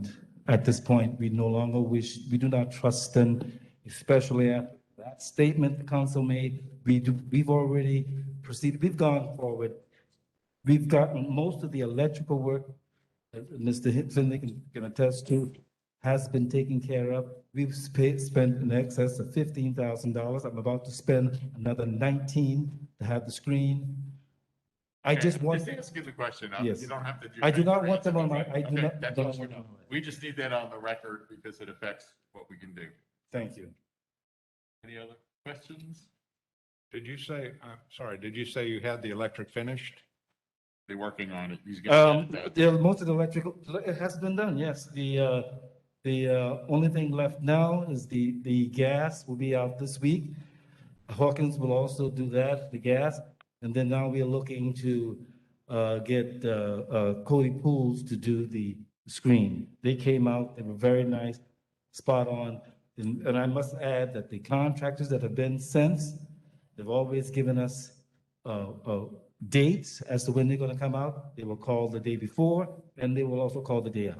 Okay, good, good. Okay, thank you. Thank you very much. Appreciate it. Any rebuttal from the contractor? I do have one question for the contractor. So the homeowner stated that the project manager did not go to the site on January 4th. The project manager is right here, Mr. Okay, Mr. so- Buffkin can test. So is that a true statement? I think what happened here was that the electrical contractor was there first, refused entry, and but Mr. Buffkin can tell you. Did the project manager for Cox Pools go to the homeowner's house on 4th? Let Yes or Mr. no? Buffkin answer that. He's the project manager. Yeah, I was right behind the electricians. So the electricians are the ones that went to the door. I never spoke to Mr. Gadsden Green, but I was out in the street, but as they were leaving. Yeah, the electrician got there first. Mr. Buffkin came shortly thereafter. So that's how that happened. Just a short rebuttal. This is the first time, when we were out there on January 4th and refused entry, I think it was Mr. Gadsden told Mr. Buffkin or the electrical subcontractor that we've hired someone else. We thought, and I think they said Hawkins, and now Mr. Gadsden said Hawkins. I don't know what Hawkins has done out there. I don't know what the Gadsdens have done out there. I don't know what they did to the electrical or didn't do to the electrical. I have no idea. I don't know when they started doing that because we weren't giving access or told that someone else will be working under a permit pulled by us, some other electrical subcontractor, not us. Now, if the Gadsdens and Mr. Green want to hire someone else, perfectly fine. We can't force our way onto their property, and we wouldn't do that. We are more than happy to come back, correct anything that needs to be corrected at our cost and expense, up to the contract price. If that is not what the homeowners want to do, they want to hire someone else, that's their prerogative, and then it becomes a civil action. Right, okay. What was the last day Cox was on site? I think January 4th was the last time No, we tried to go on there. Except for that. Yes, I believe from my notes, it would be when the plumber was out there finishing the footers and the second screen contractor, October 2021, late October 2021. Is that correct, Ms. Bello, Mr. Bumpkin? Yeah, I would, with JC, the plumber, yes. And when did your permit expire? That's true. This is the first I heard about that today. So you're operating under an expired permit, which is another code, an ordinance violation. If the homeowner wants to let you go, I think you're ahead, but that's just my opinion. So if they don't want you back, we understand that you've got more violations than even cited that the floodgates are opening. So I'm done listening unless you have a real quick wrap up. Yeah, I'm ready. Once again, any other questions? Once again, we are more than willing to go out there and correct anything, reissue the permit, get the permit back online. But that's not what the homeowners want. That is fine too. Okay. Thank you. Yes, sir. He's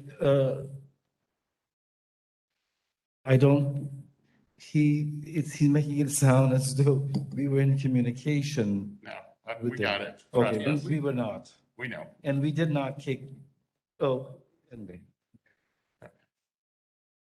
Okay, who wants to take a stab at this? Well, one thing, Mr. Chairman, is the permit expires May 31st. They're out there 5 months later in October. They still didn't ask for the permit to be reestablished. They missed the footer, the bonding, and the plumbing. They didn't have to do termite if it's on that far side. They filled the pool without final electric and child safety. They missed whole bunch. They got a heater sitting in front of the electrical equipment. Right. They have a life safety issue with the main drain of suctions in that pool. I mean, there's some serious things going on here. The electrical lines. Yeah, I'd like to make a recommendation to follow the county's guidelines and, issue the citation, the fine, the contractor's permitting privilege be suspended for 90 days. all the way through 1 through 6. What's the, so Do I question? need a second before you can discuss? Oh, sorry. Shields made the second to the motion. Go ahead. So question, so it says here on line item 4, the recommendations, contractors' permitting privileges be suspended for 90 days or until the property is brought into compliance. We have another contractor who's bringing the property into compliance, and that's no longer an issue. The 90 days isn't tied to anything, so. It's 90 days from the date of the order, period. Okay, so in 90 days, he gets his permitting privileges back without having to address anything? It becomes a civil matter because once the homeowner bars the contractor from entering the property, we can't force that. We can still discipline the contractor. We can find the contractor. We can make him do CEUs. We can do all of those things except make the homeowner take them back. And once the homeowner says, I'm done, like the lawyer said, it becomes a civil matter. So the homeowner can sue Cox Tools in civil court. Oh, sure. That's how this works. So, but we would be suspending permitting privileges for 90 days. And at 90 days, regardless of the homeowner's situation, he gets his permitting Right, privileges. because that's all we're allowed to do. Joy, if you want to chime in? You're correct, Sam. Okay. So we can't alter these recommendations? Yes, you can. Okay. Well, I would challenge the motion and I'd make an adjustment to strip the permitting privileges indefinitely. We can't do that. It's a state certified. 10 years, 5 years, whatever, until the homeowner is satisfied. I mean, we're essentially putting a hold for 90 days that does nothing in 91 days. And it doesn't give the homeowners any satisfaction. Sam, can the staff recommend any disciplinary actions? They did make the recommendation. No, but I think because of the case, it's changed. So can they come up with different, We can. but can we get a recommendation from staff? Whatever you want to ask staff, go ahead. Really, our direction wouldn't change on that. We'd leave it up to the board. I'd also like to add that we brought this case because this is they've shown a pattern of filling the pool, the life safety issues of filling the pool without the final electric and everything. So we want to make sure that they have to come back and request to get their licenses reinstated to try and, limit this behavior. I would be inclined to see if we can, and your point about the 90 days is correct. That's a good observation. Maybe we give a 1-year suspension. Whatever you guys Yeah. want. I recommend, and this would only apply to, obviously, to Hillsborough County, but give them a 1-year suspension in Hillsborough County. And let's see if they can get it right. Do you accept that motion?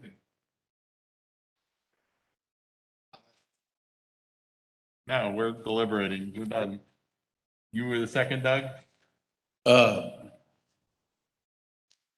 Is there any more discussion, Dan? Mosley has a question. I like his motion. I do like that, a year suspension. Okay, so you're going to accept? Yes, that? sir. Okay, so the motion on the floor is a 1-year suspension of permitting privileges in Hillsborough County. The other 5 items are as stated. Okay, Henry had a question. Go ahead. Yeah, I just want to make sure it's clear that we found him guilty of all the allegations that were tabled by the county. And that, because I didn't really hear that piece of it. You're right. I messed that up. I'm sorry. Okay. Go back to allegations. And there are the whole page full. Yeah. Yeah.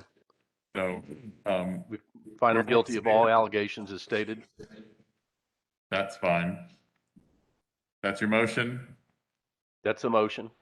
I need a second. Second. Okay, so all the allegations that are listed within the packet, which is on page 1, that's the motion. All those in favor of that motion say aye. Aye. Opposed? Okay. The next motion is on the staff recommendations as modified by the board.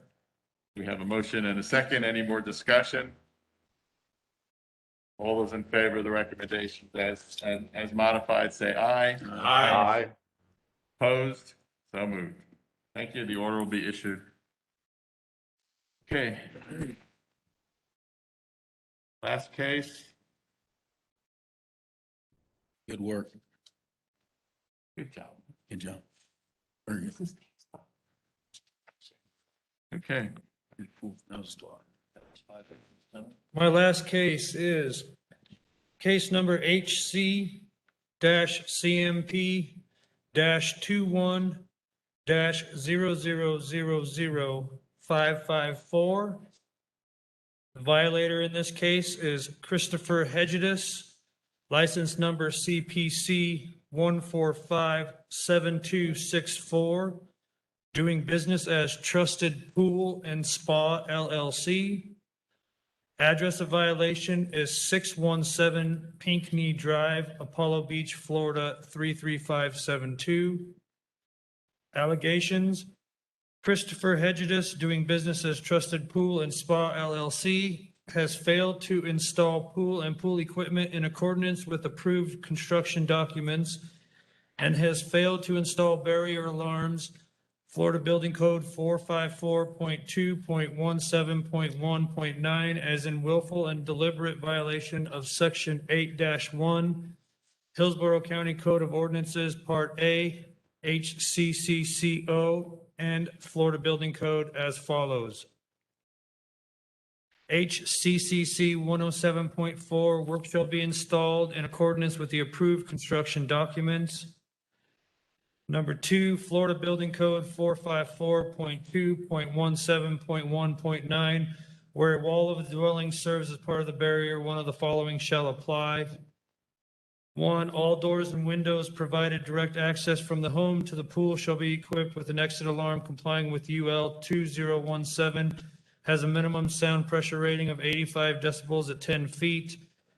And any deactivation switch shall be located at least 54 inches above the threshold of the access. Separate alarms are not required for each door or window if sensors wired to a central alarm sound when contact is broken at any opening. Our recommendations is a citation be affirmed as written, a fine of $500 and a recording fee be assessed. The contractor's permitting privileges be suspended in Hillsborough County, City of Tampa, City of Plant City, and City of Temple Terrace for 90 days or until property is brought into compliance. And also the Construction and Electrical Industry Licensing Board be notified of the board's action. This case came to us from the homeowner around 8/23/21. He had mentioned some things about possible construction fraud and unlicensed contracting. So we turned this case over to the Sheriff's Department, the Construction Fraud Division of the Sheriff's Office. They investigated and came back that they didn't have any proof or substantial evidence of unlicensed contracting or any kind of construction fraud. So we made a trip out there with myself, Mr. Crockett, and another building inspector. And we found some issues. They're missing a surge tank. We're missing the doors and windows didn't have alarms that were wired into the main panel. They also had a trough issue. The owner sent us some things that you guys have copies of and the things that should be done. And so that's where we're at. And I believe the homeowners are on virtual as well as someone representing the pool company. Okay. Any questions or staff right now? Yeah, real quick. So no permit was ever applied for? Yes, the permit was applied for and the permit was approved and completed. The permit was issued on 10/21/2020 and the pool final and all the inspections were done on 6/28/2021 was the last in the pool final. Does this company have a history like the last one? I don't have any previous records with this company. Okay, thank you. Yeah, but the pool was final, and so the completion was offered, but yet all these violations existed? Correct. It was an oversight by our inspector. Okay. Some of these shouldn't have passed, but they did. My superiors have used it as a training to train our inspectors and these infinity edge pools, we don't see a lot of times. It's not an excuse, but we've all been trained now of what to look for. Okay. Good. Who's here for the contractor? Yeah. Good morning, Jason Lambert here on behalf of the contractor, and Mr. Hedges is here as well. Are you an attorney? Yes, I am. I'm a construction attorney at Densmore and Shoal. address 201 North Franklin Street, Suite 3050, Tampa, Florida. Okay, thank you. What's your side? Yes. Thank you again for your time this morning. I'll be brief. Essentially, yeah, the pool was completed.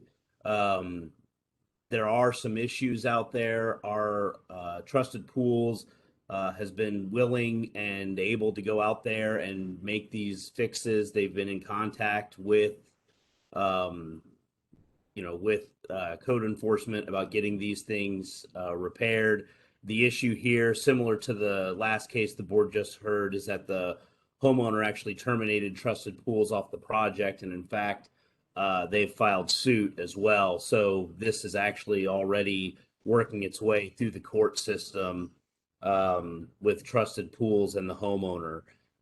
One of the issues in the litigation that bears on today's proceedings are that the homeowners failed to comply with Chapter 558, which I'm sure, as the board knows, would have allowed or given another opportunity for Trusted Pools to come out and make right on some of these issues. So there's actually a pending motion that's going to be heard by the court in early February to determine whether or not the homeowners complied with that. They did not. And, order them to comply with 558, which would give Trusted Pools then an opportunity to come out and attempt to make these issues, to correct these issues. So that is where we are at this point in time. Again, Trusted Pools happy to fix the issues that are out there, but just can't right now because the homeowner won't allow them to. Understood. So do you deny any of those allegations? No, Mr. Hedges, correct. We're not denying any of the allegations. No, sir, not at all. Yeah. Okay. Homeowner, or anybody questions for the contractor? Homeowner? Hi, I have an alarm going off outside. My name is Alex Farian, the homeowner at 617 Pinckney. I have a few things I'm hoping to share today. Already I've heard quite a few incorrect statements by the counsel of Mr. Higgitis. Number one, of obstructing them from coming on our property. I wouldn't even know how to do that. I'm going to try and share my screen if that's okay. Go for it.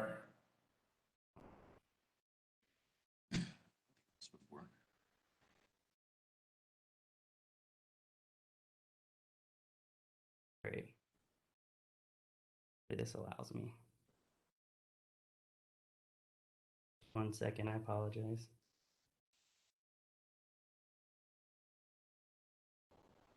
Shouldn't you share the screen? Do you have to give him permission to share his screen? IT?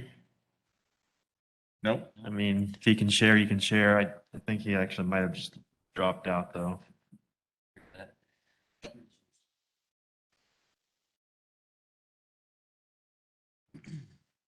I think he dropped out.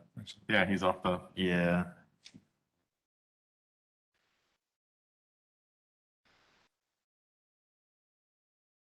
There he is. Alex, this is communications. You're unmuted right now, but if you need assistance sharing, I can give you a quick walkthrough. It had me, it tells me I need to restart the system, which I just did, and it's telling me I can't do it right now. I can read off some of these. I just thought it would be helpful to see the immense events that have taken place. So I'll start. Sir, if you can address the allegations that they're charged with. The allegations were work installed, was not installed in accordance with approved construction documents, and the alarms. Those seem to be the two big issues right now. Correct. Yeah. So as far as how everything's went, we purchased a home with a pool included.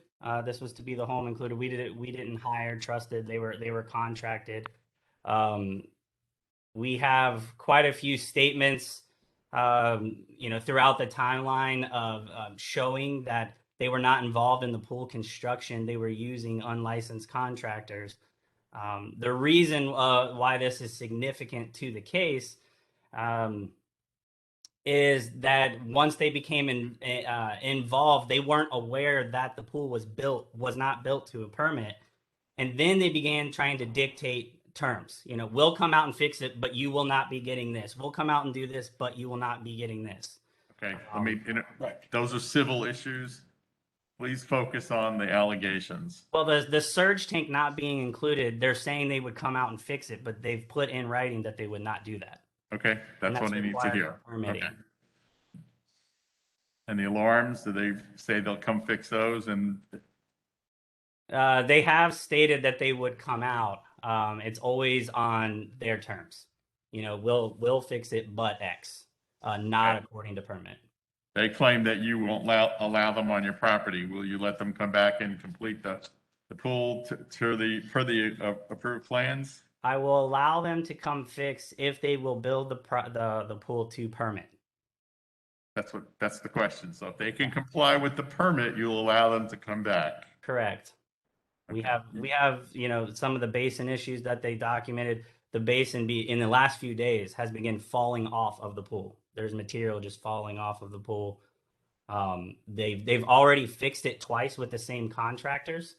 They've even used these same contractors with another member of my neighborhood who's on the call as well. And the same exact thing is happening. So I'm questioning their choice in subcontractors, which is what makes me a little nervous about allowing them to come out. Okay. Not to be difficult, but it's a yes or no. If you allow them, yes, or you don't want them back because you've already filed suit against them. Yeah, they motioned to abate, so the lawsuit is moot at this point. I know that's what they were kind of leaning on today.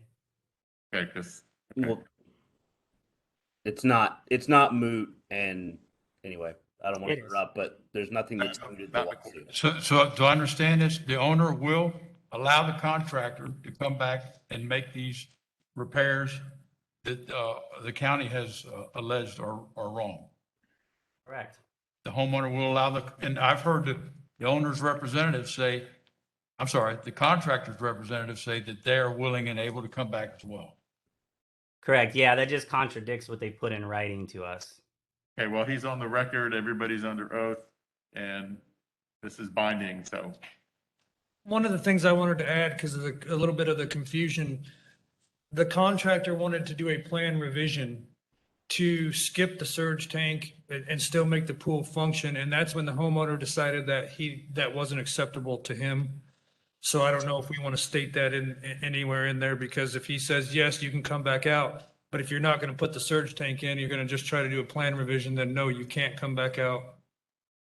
Well, and I think it's probably pertinent to the matter is that they were giving the contractor the ability to find an engineer that would say it's not required, which doesn't seem, for lack of a better phrase, the correct way to go about it. I've spoke with the engineer that the county allowed to submit permits under, and the pool was permitted under Kimes Engineering.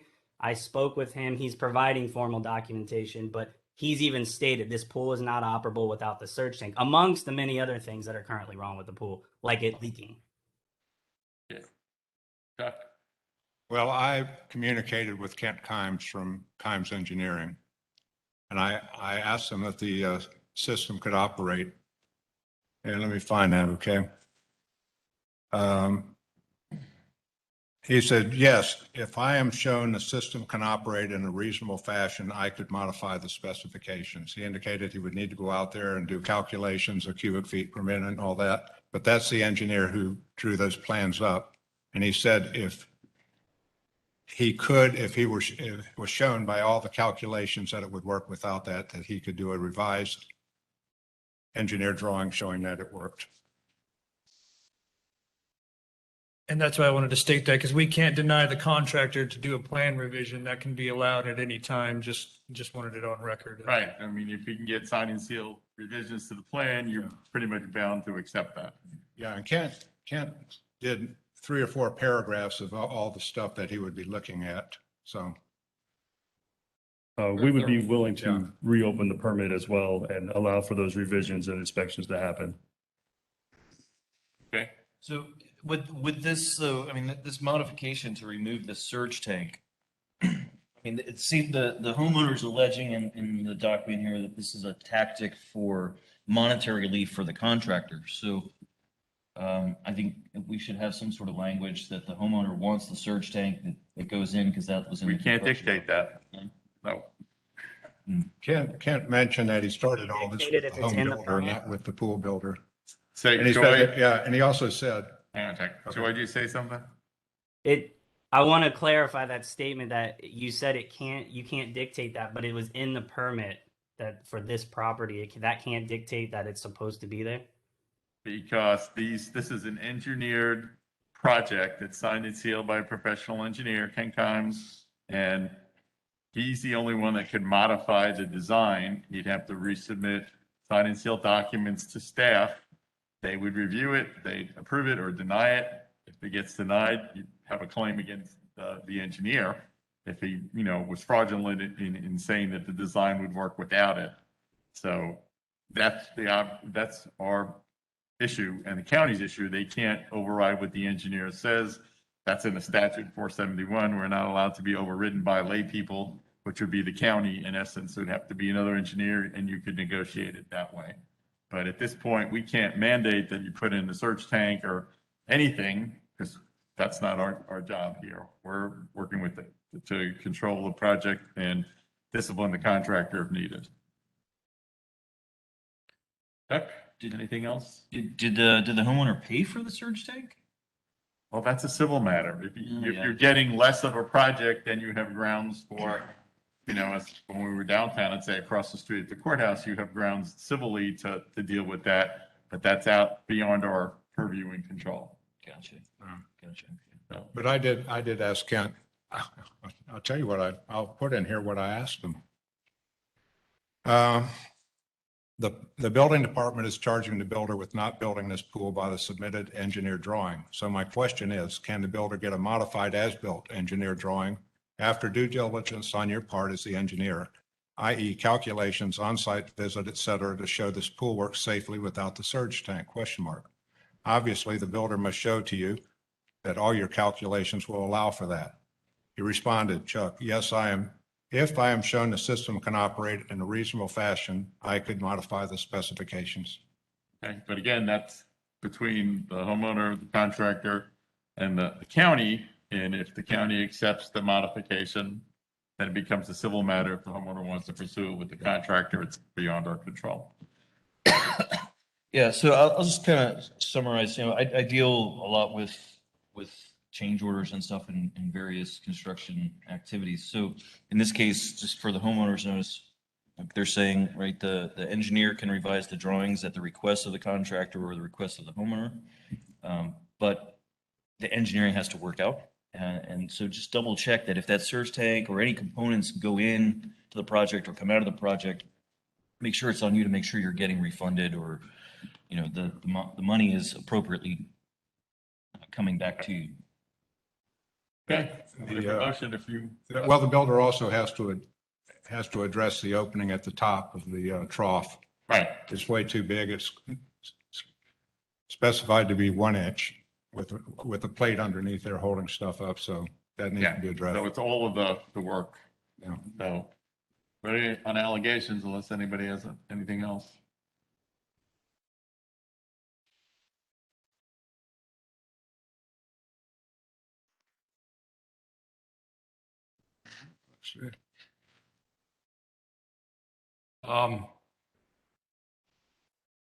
So the fact that the owner is willing to allow the contractor to come back.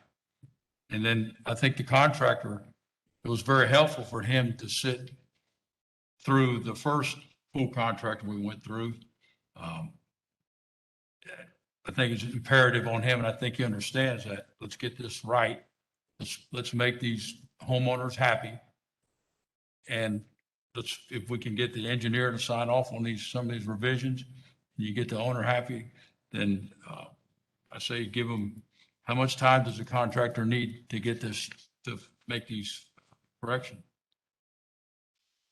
It's got 90 days is the staff's recommendation. I mean, if permits expire or is completed, so you have to open a new permit, which they would expedite for him, I'm sure. Which, by the way, he already got a final permit once, correct? And it was when he went back a second time that there was, you noticed the problems. Okay. Yeah, and like I said, we would reopen the old permit for a case like this. Okay, so then I recommend the citation be affirmed, the fine be assessed. Okay. No, allegations first. Do you find him guilty of 1 and 2? Typically, what we've done in the past is the county's proven and the homeowner admitted, and even the pool contractor, that these things were lacking. So we could find him guilty of 1 and 2. Allegations 1 and 2 are affirmed. I'll second. Okay. Any discussion? All's in favor? Aye. Aye. Opposed? So moved. And then the recommendations take care of themselves because the contractor is going to be motivated to get this done within the 90-day time period. Otherwise, he's going to Be back here. Right. Yeah. So if that's what you want to do, make that motion. Yeah, make a motion to follow the staff's recommendation for the citation in 90 days to get it corrected. So 90 days, we're tabling this for 90 days to No. get corrected, or we're suspending permitting privileges for 90 days? He's upholding recommendations 1, 2, 3, and 4. Okay. As they are. As they're written, okay. Which Thank you. means if he goes tomorrow or this afternoon, he gets the permit reopened and completes it by Monday, he's back in business, Gotcha. Okay. right? Well, Sam, Is that your intent? I got a question. Do you think engineering calculations can be done within that time and all the rest? No. Not as busy as everybody is, but that's their decision. He needs to negotiate that with the homeowner. Well, I wonder if we move it up to 120 days or so. We're okay with whatever the board decides, we're okay. I mean, it's the contractor's going to want to be highly motivated I think so. to get this fixed. So I would give him 120 days. Yeah, I I'll bet second. He's already put out in public arenas where he said Hillsborough County is less than ideal to deal with. We're going to stop doing business there. The plan is to walk away from these pools. Well, There's a pool next door to me that doesn't even have a permit. Okay, we Gotta can't hold address them that at this accountable. point. So. Yeah, and that's, I mean, that's just simply not the Got case. 2 years. so. Right, okay, so that's hearsay at this point, but we're amending It's the not- motion. it's public, I can share it. 20 days. 120 days. Okay, I'll second. seconded. Yes. No other discussion. All's in favor of the motion is amended, say aye. Aye. Opposed? So Aye. moved. Mosley. Mosley's opposed. Okay. That completes the agenda. Any off-agenda items? I was told yesterday about a pending or proposed law in Tallahassee that will affect permit modifications. I don't have the facts yet or the bill number. When I do, I'll send it to staff, actually to Kimber, and she'll send it around. Something we need to fight because if we can't modify permits once they're issued, this industry is going to grind to a halt. It was something done by the legislative lobbyists, not by people that know what we're doing. So, and there's another one that's of interest that Joe Belcher was telling me about, but it's still a little early in the session. They just started a week ago, but I'll keep everybody posted if I do every year. Our next meeting is sometime in March. Okay, That's and correct. everybody would be told when it's coming up. And anybody else have anything else? Thank everybody for their time and energy, and we'll see you in a couple of months. We're adjourned. Thank you. Thank you. Bye-bye.